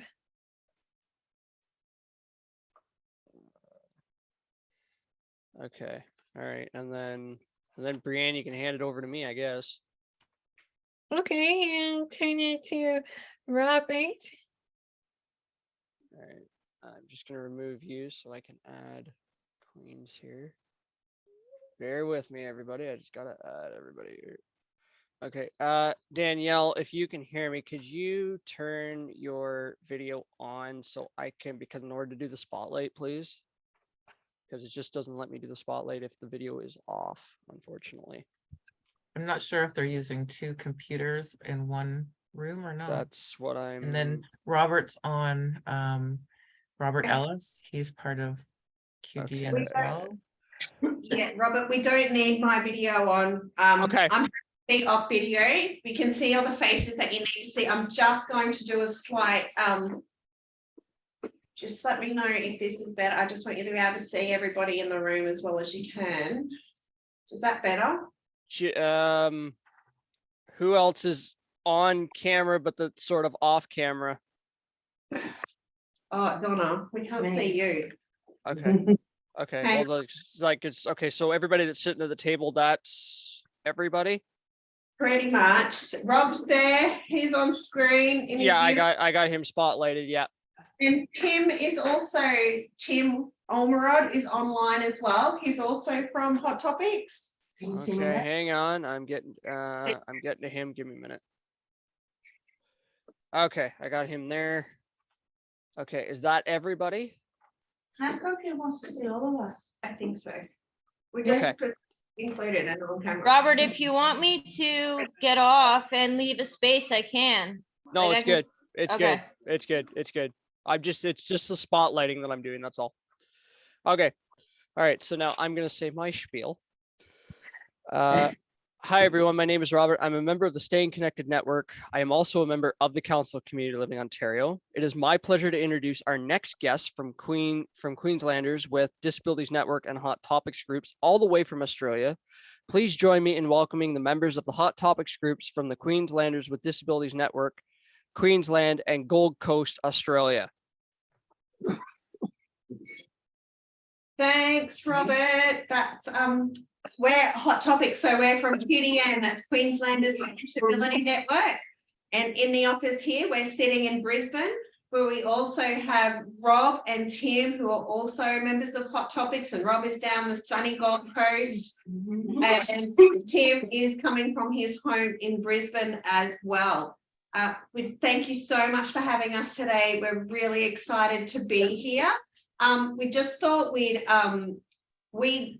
what we really liked last time we had a big meetup with you guys was having that really big general discussion and a bit of a Q&A. So what we decided we would do is tell you a bit about us, tell you a bit, go around, introduce ourselves, and what talk a bit about disability pride, but then also open it up so everyone can ask us questions about what it's like in Australia or what it's like being in Hot Topics. And then if you pop your hand up. But what we do when we start a meeting in Australia is we do an acknowledgement of country. Normally Uncle Willie Prince, who's an Aboriginal elder, does that welcome for us, but he's a bit of a star and he's being interviewed for the radio this morning. So he's just running a little bit late. So in Uncle Willie's absence, Hot Topics member Paul is going to just do the acknowledgement, and then I'll play you a video of a gentleman from Ipswich, which is near Brisbane, playing the didgeridoo. So I'll just hand it over to Paul. Thanks, Danielle. Welcome, everyone. We acknowledge the people who are the traditional owners and custodians of the land on which we gather. We thank the people of the land, past and present, for the custodianship and for the opportunity to meet in this place. QDN also acknowledges people with disability who have come before us and died in institutional settings, as well as those who are still trapped in institutions or silenced by institutional practices. We take on the responsibilities of being clear about the rights of all people with disability, and where necessary speak in an informed and considered manner for those who cannot speak for themselves. Thank you, Paul. And we're on Yagara and Turrbal country in Brisbane. That's where That we should be sit. added to here too, Yeah. but anyway. Yeah, they're a little bit different.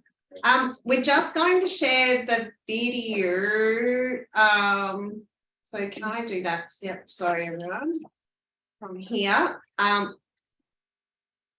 this is, oh, sorry, that didn't work very well. This will be Nick, who's a member of Hot Topics, who lives in Ipswich, and he plays the didgeridoo. I need to share my sound, sorry, it won't be.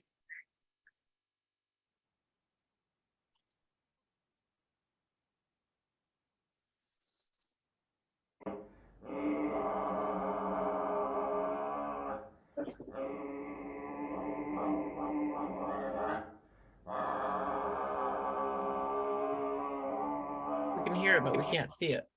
I can't see it. Okay, let's stop that. We'll try again. Okay, I'm screen sharing. Am I sharing the wrong thing? Whoa. Sorry, everyone. Let's start again. I always get this tech stuff wrong. Okay, hang on. I don't know where it's gone. We're just having some hold music now. Rob's laughing because Rob sees me do this all the time. It's not a didgeridoo, it's a didgeridoo.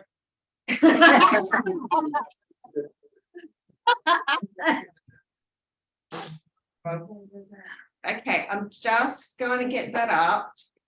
Sorry, can you see that? No. I'll close this. Oh, and then share again. Okay, there it is. I've got it. Sorry, everyone. Very patient. Thank you. Can you see that now? All right. Thanks, Rob. Okay. That's not playing now. Press play. Yeah, just press play. Yeah. Where is it? I can't see it. Oh, Yeah, done. it's that big arrow in the middle, in the blue circle, that I can see. We can't see it. Yeah, I can see it too. My screen share thing. Sorry. I'll do this. Oh my God.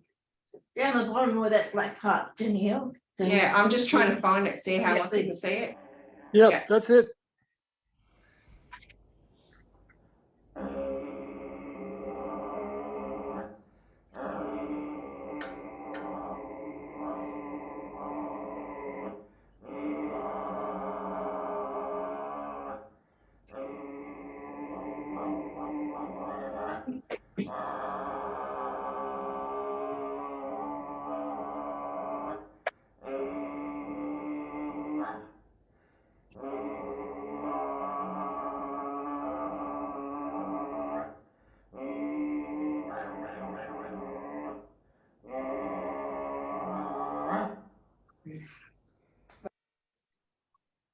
Awesome.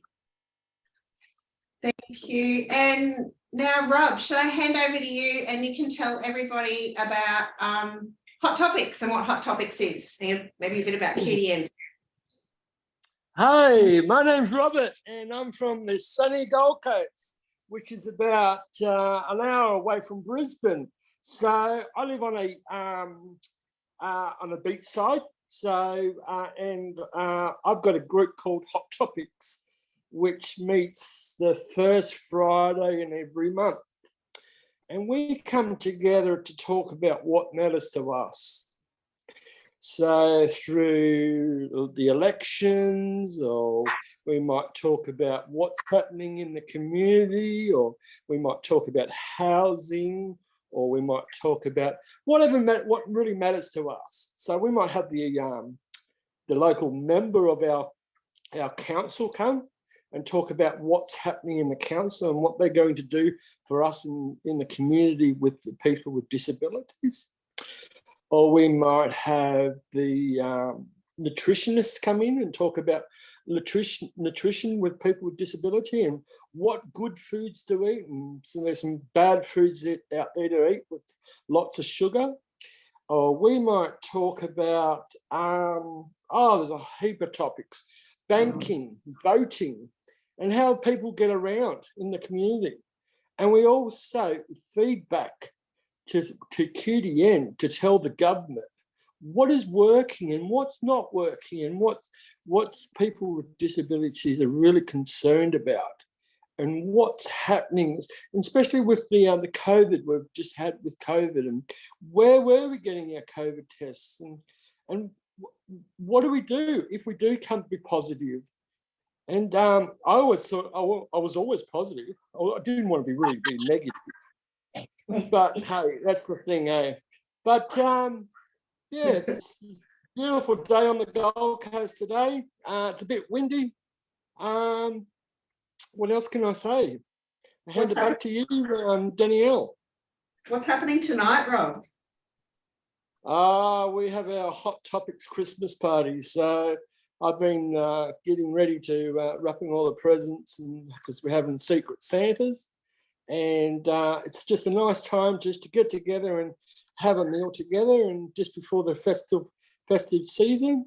All right, and we enjoy sharing presents and eating beautiful food. And good old QDN is donating $15 to the meals, and I'm really happy to be able to join everybody in having a good having a celebration. Thanks, Rob. Okay, so we might just say hello, everybody, one by one, and introduce ourselves to lovely people in Canada, in Scotland, if they're still here. Tim, do you want to start? Hello, Daniel. Hey, do you want to start? Maybe just let everybody know who you are, where you're from, and what you do. Just a little bit about yourself. Yeah, sure. Hello, everyone. Canada and Scotland. I'm Tim. I'm a member of QDN Hot Topics meetings, and I've been a member of QDN for about 3 years, and I work in disability support, and yes, I attend Hot Topics and to discuss the issues about people with disabilities, and also have done the peer leaders program as well. Awesome. That's the Emerging Leaders Program. Do you just want to quickly tell everybody a little bit about that Emerging Leaders Program, Tim? Oh, sure. The Emerging Leaders Program is a program that basically gives us skills in becoming leadership advocates for people with disabilities, and in activities that advocate for people with disabilities rights, and yeah, so it was a good program to be involved in. And yes, do you want me to hand over now, Danielle? Yeah, sure. Who wants to go next in the room? Peter? My name's Peter Eldridge, and I've been in Hot Topics for 24 years, in Canada and Scotland. And yeah, I've enjoyed being a member of the Hot Topics group, and yeah. Right, next, Kathy. I'm Kathy. I've only probably this year has joined QDN. I'm also an emerging leader for 2022. I do consulting work for QDN of my lived experience to, I guess, either get governments, my lived experience with what I've had to deal with over my 50-something years, to be able to make a change for people with disabilities and to give them a voice. And you get paid for that work too, don't you, Kathy? Yeah. Get paid pretty well too. Yeah. Kathy. Paul. Hi, I'm Paul. I've been part of QDN for 10+ years, I reckon. And I was part of the Emerging Leaders as well, and I'm part of the disaster management group that is going around talking to people about different disasters, and we do get paid pretty well, so you know. And I work 3 days a week, Monday, Tuesday, Wednesday, and part of various other groups on different committees and stuff. So yeah. Michelle? I'm Michelle. I've been in QDN for 13 years, and I'm in a PPP group with disabled people with families to get our children back in our own care. And that's, what's the name of that new? We've got a new name. Unique. This is a bit. What now? Unique. What's it we look now? Unique parents. Unique parents. Yes. And it's short for art. Yeah. So we're just trying to get our own children back in, and We've done this, and then this last year we started that in Melbourne, they've been doing it for 10 years. For their government, and we're just going to get started in Brisbane to get our kids back in our own care. Yep. Do you want to tell me who you are? Yeah, Carissa? Carissa? Oh yeah.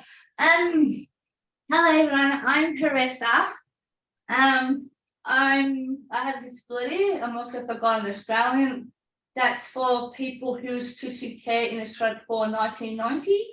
And when I turned 18, I started a campaign for a very long time for parents with disabilities to have rights to raise their children at home with help and support. And I'm also a prankster. I've done some pranks around the office today with toilet rolls around the office. And I've been coming to Killian since last year. Awesome. John? I am involved with a few organisations to help people with disability rights to have a voice. Awesome. John? Oh, good day. I'm John O'Shea. I've been involved with Hot Topics since its inception. One of them started it actually. We come here to just make sure things are going on an even keel and, you know, keep the government in order. Yeah. Sure. John O'Shea. I've been living in the since 2002 on the topic of disabilities for people with issues for people with disabilities.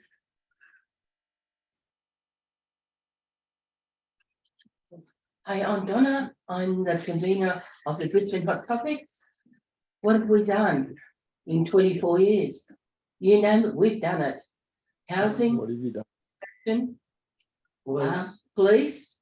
At the moment, we are working with the hospitals on getting treatment done for people, a better treatment for people with intellectual disabilities.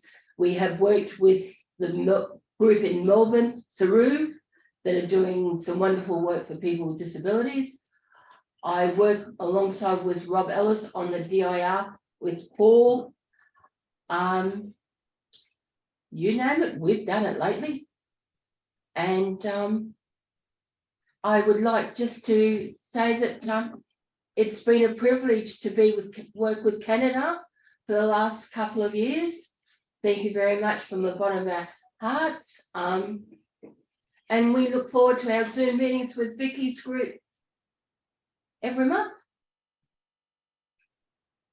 So that, yeah, awesome. That was short but sweet, Donna. To tell Christmas gives ideas.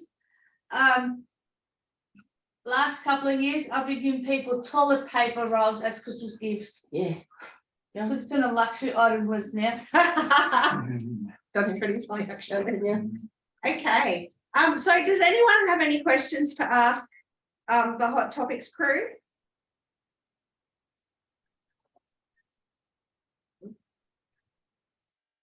Did that trust me for questions and answers? Yeah. Hey, Donna. Hey. I just wanted to say you guys did a great job and good day to you all. And I'm happy to see you all. Danielle, did you mention you had oh no, you did show the video. Sorry. Never mind. Yeah. I'm losing it. We've been doing lots of videos, stuff, we're saving them for our TikTok tomorrow. And we've just got a little bit, we're sitting with our comms team and they're just putting some more editing on our TikToks so they can all be ready to go out and impress the world tomorrow. But we'd really like to share them with you when we're done. We do have other videos that we could show of the groups. Oh, hang on, Colleen's got her hand up. Yeah. Good morning. How are you? Good to see you. Thank you. I have a question about how do you engage with Indigenous groups? Because from what I understand, Indigenous groups recognize disability is part of being human, and there's no language for disability with the Maori in New Zealand. And how do you collaborate? What have been some of your successful tips on how to engage with Indigenous groups across Australia? You might be able to answer that one, Danielle, especially the smoking ceremony. Yeah, shush, Rob. We'll hand over to Donna, but hopefully maybe Uncle Willie will be in very soon and he can speak to that as well. We have a very good relationship with the Aboriginal Torres Strait Disability Group because they are 20 years old tomorrow. They were born 20 years ago on the day of International Day of the Disability. We have good relationships with all our Uncle Willie here. We're just waiting for Uncle Willie, but we have good relationships with all the Aboriginal groups around Australia.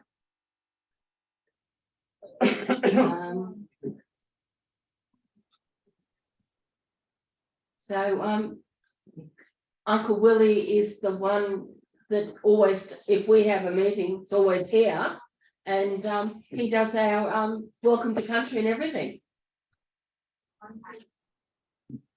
Yeah. So, There is a question in the chat. yes. It says, what would you say is the hottest topic you've discussed this year? Yes, that's a tough one. Like everything. Everything. What is the most hot thing we've done this year? We've done a whole lot of stuff this year. We've worked with Griffith University. We've worked with the University of Queensland. We have worked with the legal rights centres. Legal rights centres about getting. We've done a whole lot of stuff. You know, we've done it at the moment. What was the main question, Donna? What is the hottest thing we've done this year? What's the hottest thing we've done this year? Wow. I think it was working with the hospitals. Yeah. That was quite of a challenge because we had to come up with different scenarios, and then coming up with Department of Transport. That was the other one for people what often on buses and trains and ferry services and stuff like that to accommodate people with disability.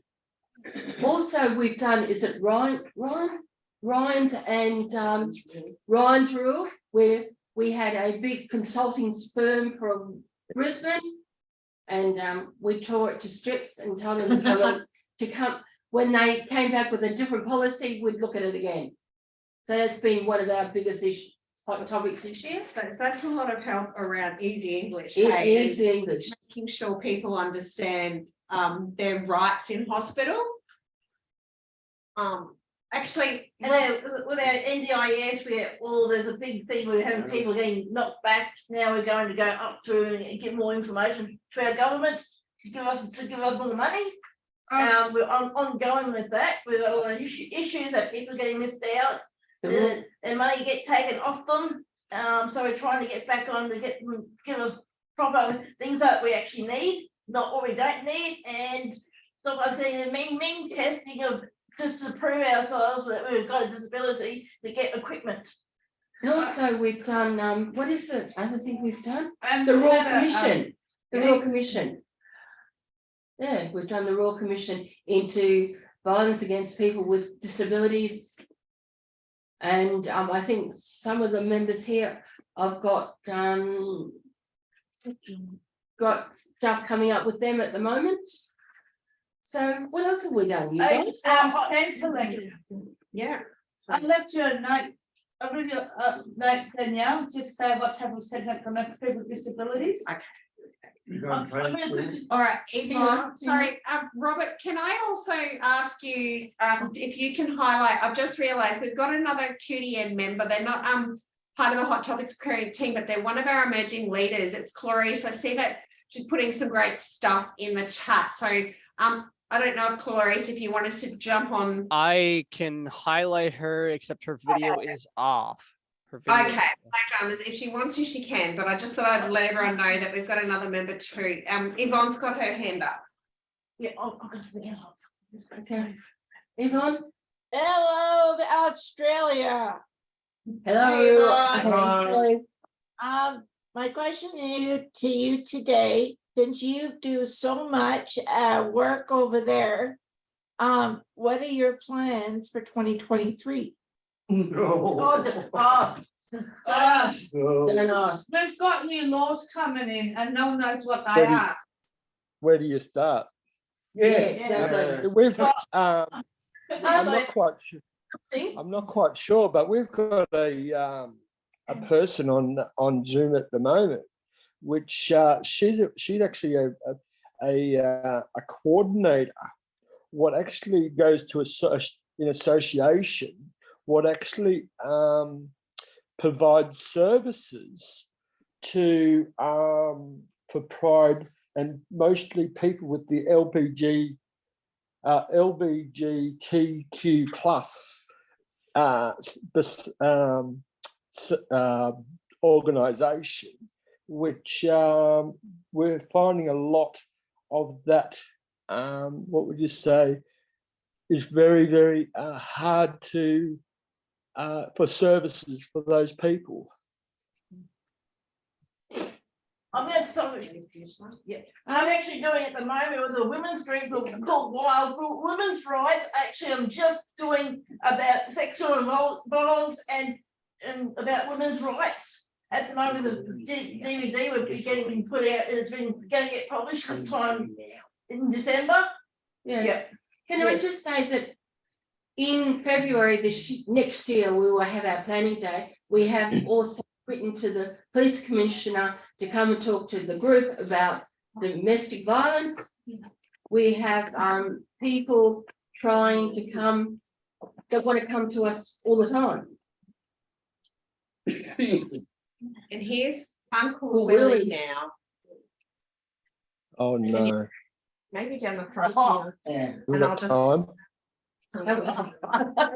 Did you hear that, Colin? I see Lloyd has his hand up too.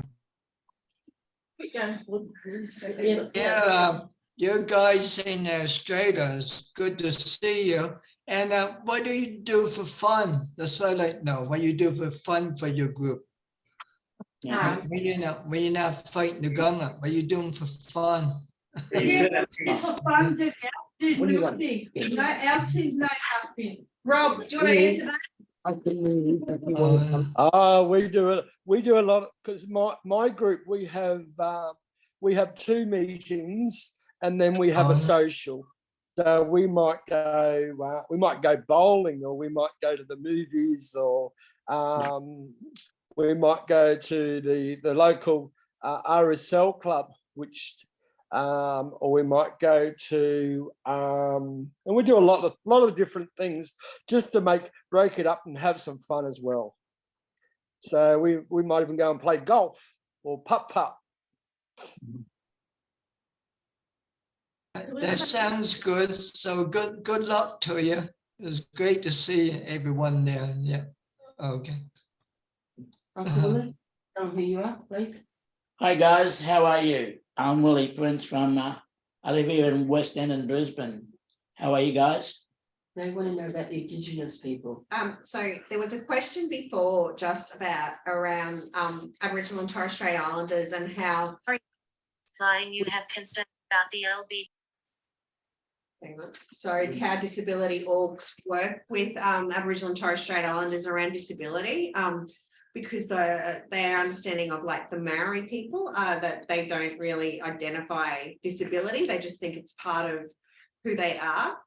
Can you sort of speak to Aboriginality and disability around that? It's a bit different to the Maori experience, isn't it? Yeah, it is. Yeah. I'm not quite sure how I can answer this because I'm really not an expert, but I can tell you from my experiences.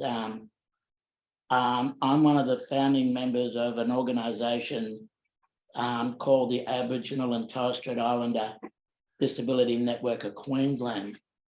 And we were set up to help and assist our mob.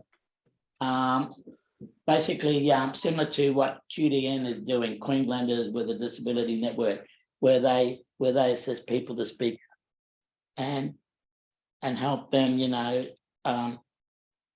when they with issues and basically get out there and live a decent life in the community.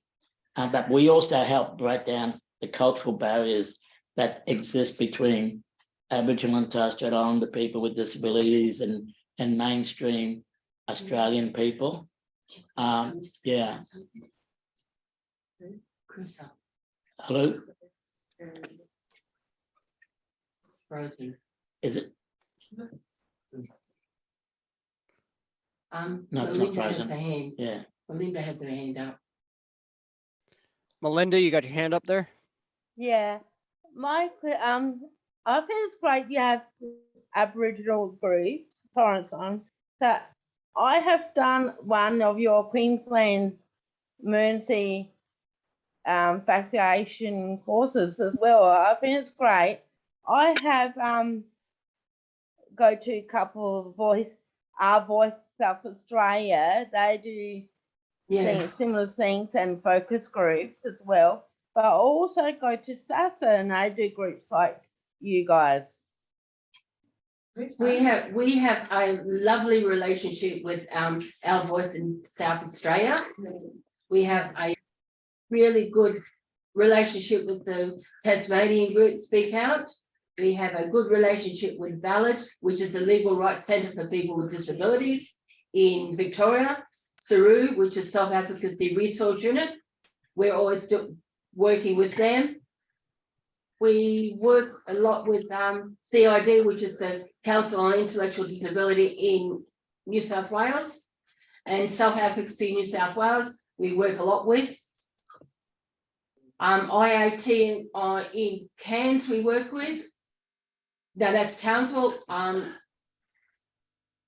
Cairns group we work with. We work with Mackay Group. We work with Citizen Advocacy on the Fraser Coast. We work with Loud and Clear on the Sunshine Coast. So we work around. Now I'm going to open up to Carissa. Thank you, everyone. I'm Clarice. I live on the Gold Coast and I was a part of the Emerging Leaders for 2022 this year. And that was a fun experience to learn about advocacy and inclusion, rights to education, and I'm all about that stuff. I'm all about inclusive education.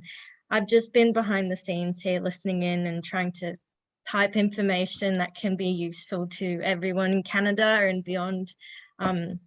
It was nice to join today and I've appreciated being a part of this. And thank you, Danielle and Robert, for including me because I'm pretty shy. I will stay behind the scenes, but it's nice to come on and have a bit of a chat. That's it from me. Thank you. Thanks, Grace. Thanks, Grace.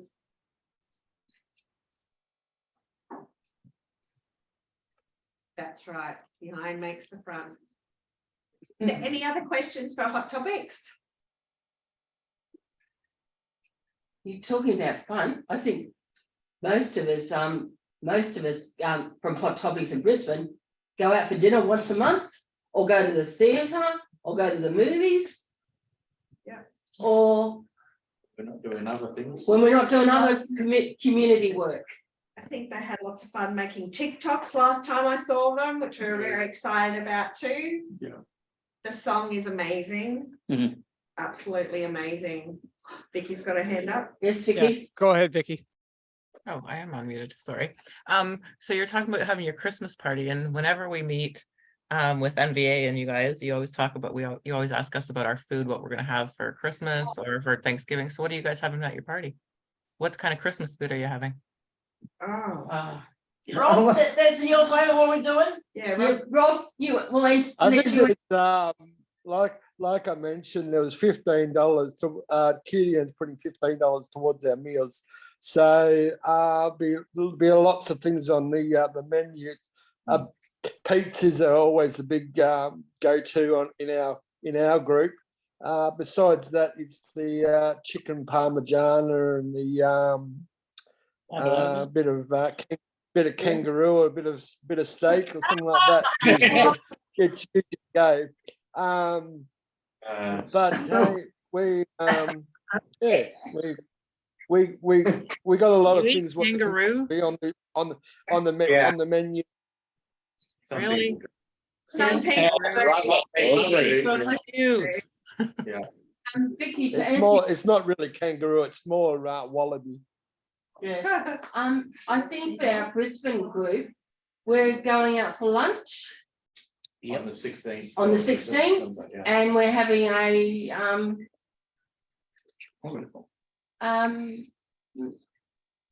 we're having a main meal and dessert. But I think what we look forward to is the Secret Santa, to see what Santa. And can everyone tell Canada what they sort of eat on Christmas Day for their Christmas lunches? Because our Christmas lunches look a bit different to because it's very cold in Canada at Christmas, and they have, the roast and stuff, and we do it a bit differently in Australia. Do you want to go around and sort of talk about the things? Question for them. They have a food storage over there. It's like the moment our supermarket's down there. Okay, yeah. Once we just do that, we'll get to that question next. So does everyone want to talk about what they eat on Christmas Day? What do we have? We have prawns, Moreton Bay bugs, crab, chicken, roast lamb, roast pork, pavlova. Sounds like I'm going to Donna's. What else do we have? Sound like we all go And we have my brother-in-law makes a Hungarian dish. So, because he's Hungarian, so we have Hungarian. I'm definitely coming to your place. And then that's on Christmas Day, and then on 2 days later, we meet again with my other cousins, and so we have seafood and roast pork and all that over again. Ham and baked ham and. What about everyone else? Go on, Peter. What are you doing for Christmas? Christmas, I'm staying home. I'm not going to the sisters this year. I have prawns and turkey and ham and yeah. Go on, Kathy. Oh, well, I'm going to my cousin's son's place with my son, and we normally just sort of have a bit of a mixture. We got salads, chicken, pork, vegetables, pretty much you name it. It's all a bit of a mixture. And then for dessert, we'll either have fruitcake.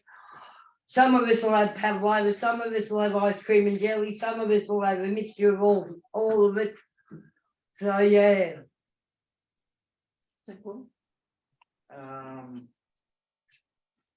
I normally go up to Nambour for Christmas, which is where my mum, which is where my dad is. This year I'll probably go down to Arachula, which is just past Boona, to see my mum, who lives down there. So for Christmas we normally have the usual stuff like prawn salads, dessert. Yeah, that's it pretty much. And I've also been offered to have Christmas with a friend of mine as well. The choice as to who I sort of who I do that with. So yeah.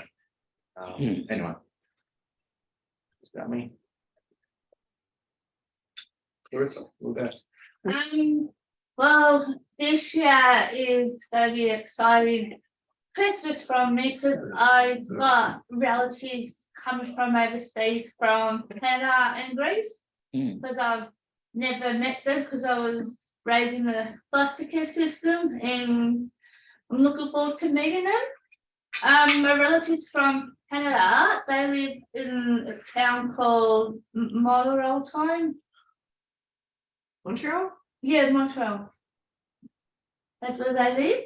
And every year on Christmas Day, me and other Forgotten Australians, we have fruit pies and Christmas food and throwing competitions.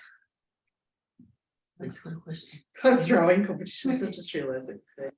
Lloyd's a good question. Yeah, Lloyd, you got a question for everybody?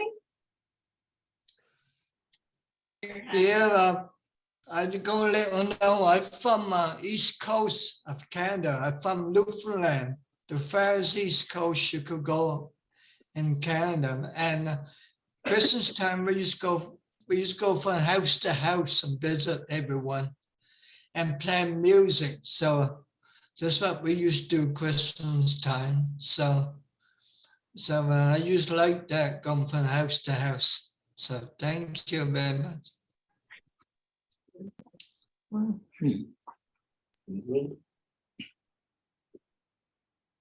Yeah, I'm just this year it's we've had it's going to be a bit of a mixture because we usually go and see my parents. I usually go and see my parents on Christmas Day, but unfortunately I've just put my my stepfather into care. So my mum's going to go to the nursing home and spend the day with him in the nursing home, which they've been invited. But me and my kids, we're just going to pack up the electric barbecue and grab some salads and some fruit and stuff like that. And we're going to just sit on the beach and watch everyone else eat and become merry. Harissa had a question for you all. Did you want to ask that question now, Harissa? Do you have a food shortage in the supermarkets? Because we have run out of frozen potatoes, vegetables, we run out of a lot of stuff. Yeah, we have run out of stuff. One time there was this thing Boost. It's like a shake that's for people who are on diets, and it was gone like forever. My friend was looking in every store for people who have special diets, and it was gone off the shelves, like everywhere. We couldn't find it. So everyone's gone crazy. They've gone through all our toilet paper and there's none in the shopping centre. They're not as bad now. There's toilet rolls down here. Unless the rest gets to them. Also, we at one stage were paying is it $8 a lettuce? No, it's $12. $12 a lettuce. Yeah, in Australia. $12 for grapes. We were paying And $12. Yeah. $12 $12 for grapes because of the floods we've just had. It's like we're just about to get. You know that big cargo got stuck in the woods. We can't get our stuff off it because they've gone on strike. Yeah. We're just about losing our time. Yeah. Has anyone got any more questions for Hot Topics? Or has any Hot Topics got any questions for everybody else? I don't know any pranks. I'm just body pranks. What about traditions? Does anyone have any? We burn the turkey. Yes, we had the caroling. Does anyone else have any other traditions? That what that question was. Besides, we heard Lloyd's tradition of going from house to house, and we know about the wonderful food because it's very, very hot. Oh, I have one. There is a guy in our building. He's just doing something now. Saint Nicholas, I guess he was the saint of something, and so he's telling us on our apartment to leave a shoe out on December 5th, and his son is named after Saint Nicholas, the saint, and he's going to put some coins into the shoe of all the people that are left out. And they say Saint Nicholas came to every door. Yeah, for all the children or the big children. It's really cool. Yeah. In our culture, on Christmas Day, you get lots of money on you. Oh, cool. Do you have any traditions where you would put some sort of coin or something like that inside your cake? What are your plans for 20? Yes, that's on New Year's Day. My friend Scott did that for years. They would put money inside his birthday cake, wrapped it up in like saran wrap and it would stick in the cake. And we would always get money from his birthday cake. It was so fun. Well, we used to have plum puddings that you used to put sixpence in them. Pennies. Yeah. Or pennies. Yeah, I remember my grandmother, when I was a kid, she put in sixpences in the Christmas cake. Yeah. And I mean, nowadays you did that, you'd be in trouble. Yes. For a very long time in Australia, people did a very, very nasty peg, like putting laxatives in a lot of things. Yeah. Go up. Before we run out of time and stuff, here in Australia, we're going to be celebrating Saturday, December the 3rd, which is International Day for People with Disability. So I was on the ABC radio this morning in relation to and leading up to International Day for People with Disability, telling them about my story and people with disabilities, what we do and stuff. So what are you guys doing on the lead up to International Day for People with Disabilities? What we're doing now. Yeah. This is it. Sorry. Yeah. You want to tell everybody why we're interviewing you? Do you want to tell everyone why they were interviewing you?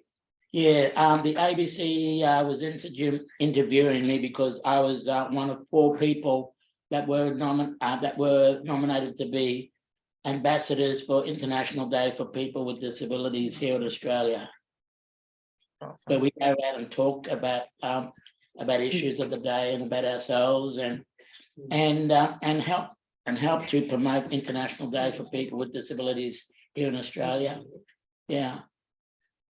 So Uncle Willie's a celebrity. That's what he's saying. We'll send you his autograph if you want it.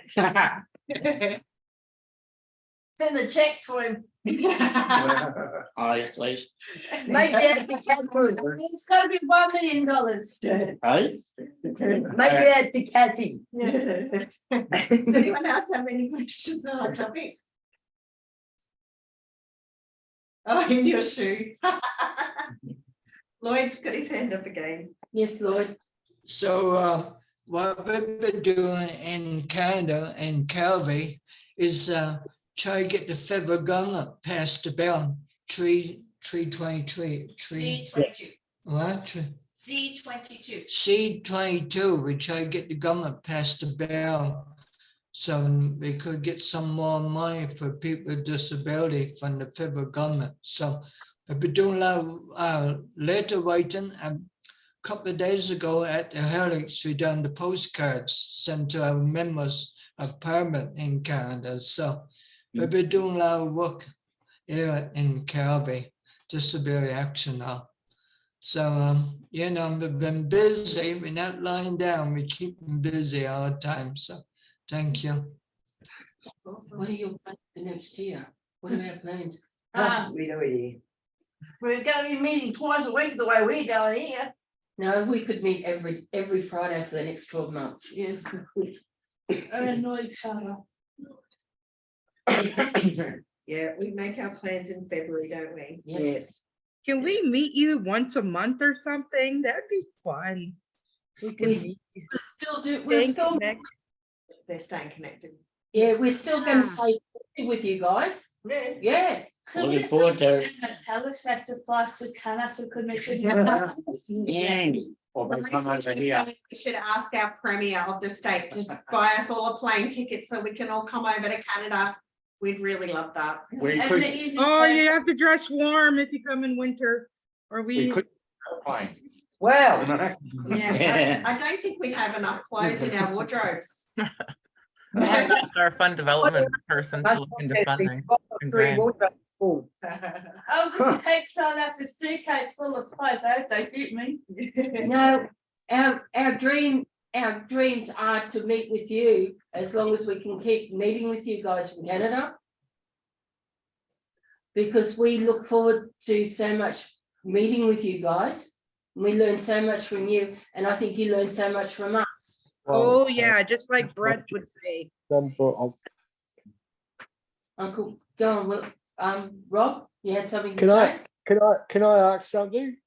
Yeah, Kingston has the largest number of penitentiaries per capita. Is that true? Penitentiary, jail, Kingston. in Canada, yeah.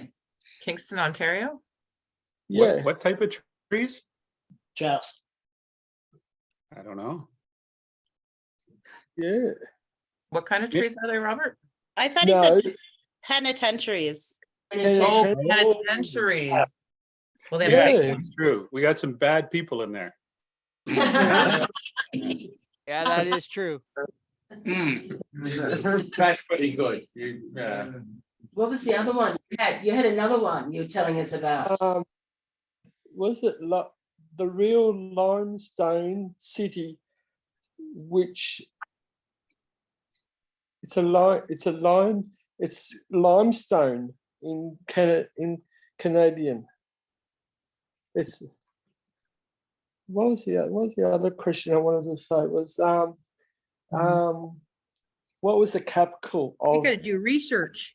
what was the capital of Kingston? Kingston used to be the at one time was going to be the capital of Canada, but they decided not to do that. Our first prime minister is actually buried in Kingston, Ontario, but they made it, for some reason, they chose Ottawa instead of Kingston. It's not that far away. It's like 2 hours away. Yeah. Yeah. James has got a question. I was I had to actually born in jail.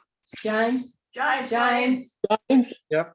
Well, I enjoy going on with Hot Topics, talking to you guys from the other side of the world, with the down under, and here in Canada and Ontario. It's awesome talking to all of you, and I'd like to continue doing that because it's great to know about your different things and your different cultures and stuff you guys do, because it's awesome. So let's keep up the good work and continue to meet every time we meet. It's awesome. I look forward to it. Yeah, you guys have That's good. such amazing intuitive attitudes, you know, like just so profound. Thank you. It's good. It's good. Oh, you're gonna give us a big head when we walk out the door. It's a good thing. It's a good thing. It's okay. It'll fill your bucket up for later, you know? Yeah. Same with that. Yeah. We think about the same thing. If we're going, probably Vicky,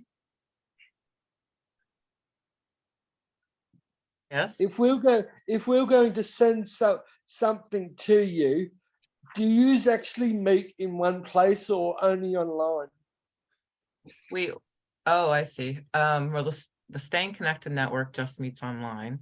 The New Vision Yeah. Advocates, we meet at the Community Living London head office. And how many people in that group? There's between 12 and 20, depending on the day. Can you send the address? Maybe we So if we're going to send a package, could we send it to? You could probably give the details to Danielle, and we could send you a package. Yeah. Because I had an idea, we might send you some different things, what we get in Australia. Oh, we should do the same thing. That would be fun. Yeah, that would. Okay. Yeah. What, you're not stamped because they've got restrictions, rules? Yes, yes. Yeah, like we'll probably send you some Tim Tams. Vegemite. Macadamia nuts. Yeah. Can we do that now? We should talk about that when we meet again in January. Righty-o. Yep. Okay. Teresa's got a question. Teresa, your hands up. Everyone in the room. Okay, if we're gonna talk about what disability means, sometimes I have a struggle with this because the way I look at it, we need to look at the gifts and values that we have, right?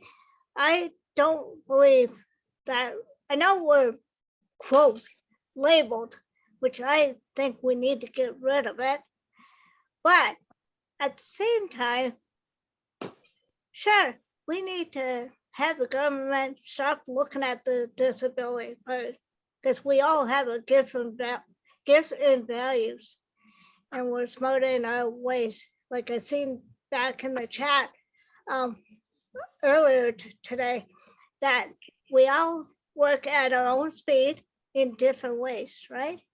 Like me, I have a hearing loss and a vision loss, but I have to say this, my eye doctor said that's not a disability, which I think it is, but because I'm losing the sight, I have to learn how to get around in a different way and work a different way and have people work together with me, not push me aside and say, oh, forget you because you can't do anything. We have to do it for you. That's not true. We can do it ourselves. In our own way, we need to work together with each other. As the council said, it's a teamwork, and I totally agree with that. So Yeah. I'm sorry, but I still have a struggle with this term of disability, because the way I look at everybody right now, I don't see it. I really don't see it, because you guys are all smart. Focus on my ability, not my disability. Yeah. Tara had a question. Tara. Yeah, Tara, you're, and then Nico. Hey guys, hey Albert, Canada uses reindeer. How are the white kangaroos down there? I think they're boomers.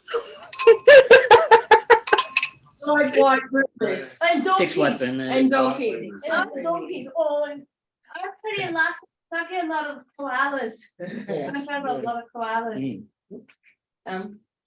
All right, Nico.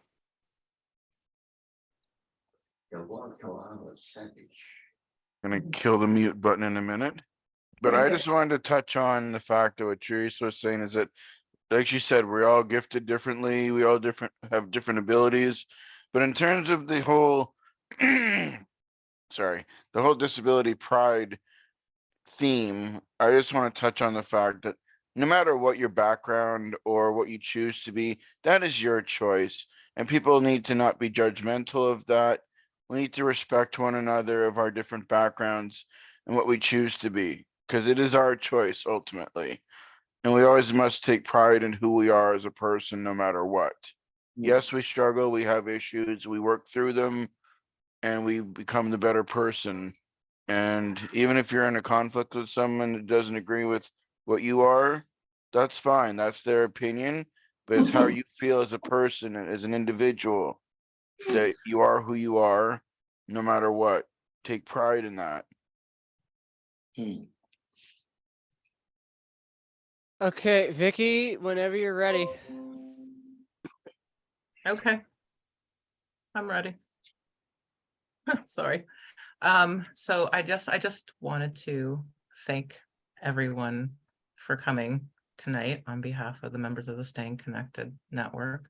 Thanks to all our guests for coming to share your knowledge and your experiences, and our friends in Australia. You guys always have a special place in my heart. I also really want to thank Rob and Mike for working behind the scenes on tonight's event, taking care of the chats and the questions and the spotlighting. It was a huge help.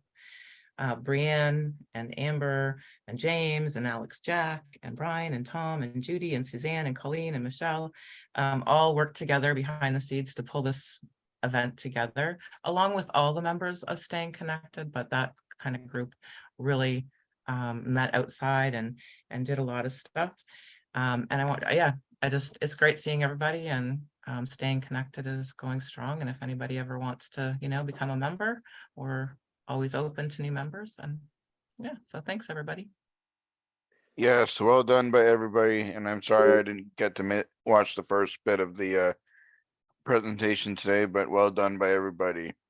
It was recorded, or it still is being recorded. So hopefully we'll share it.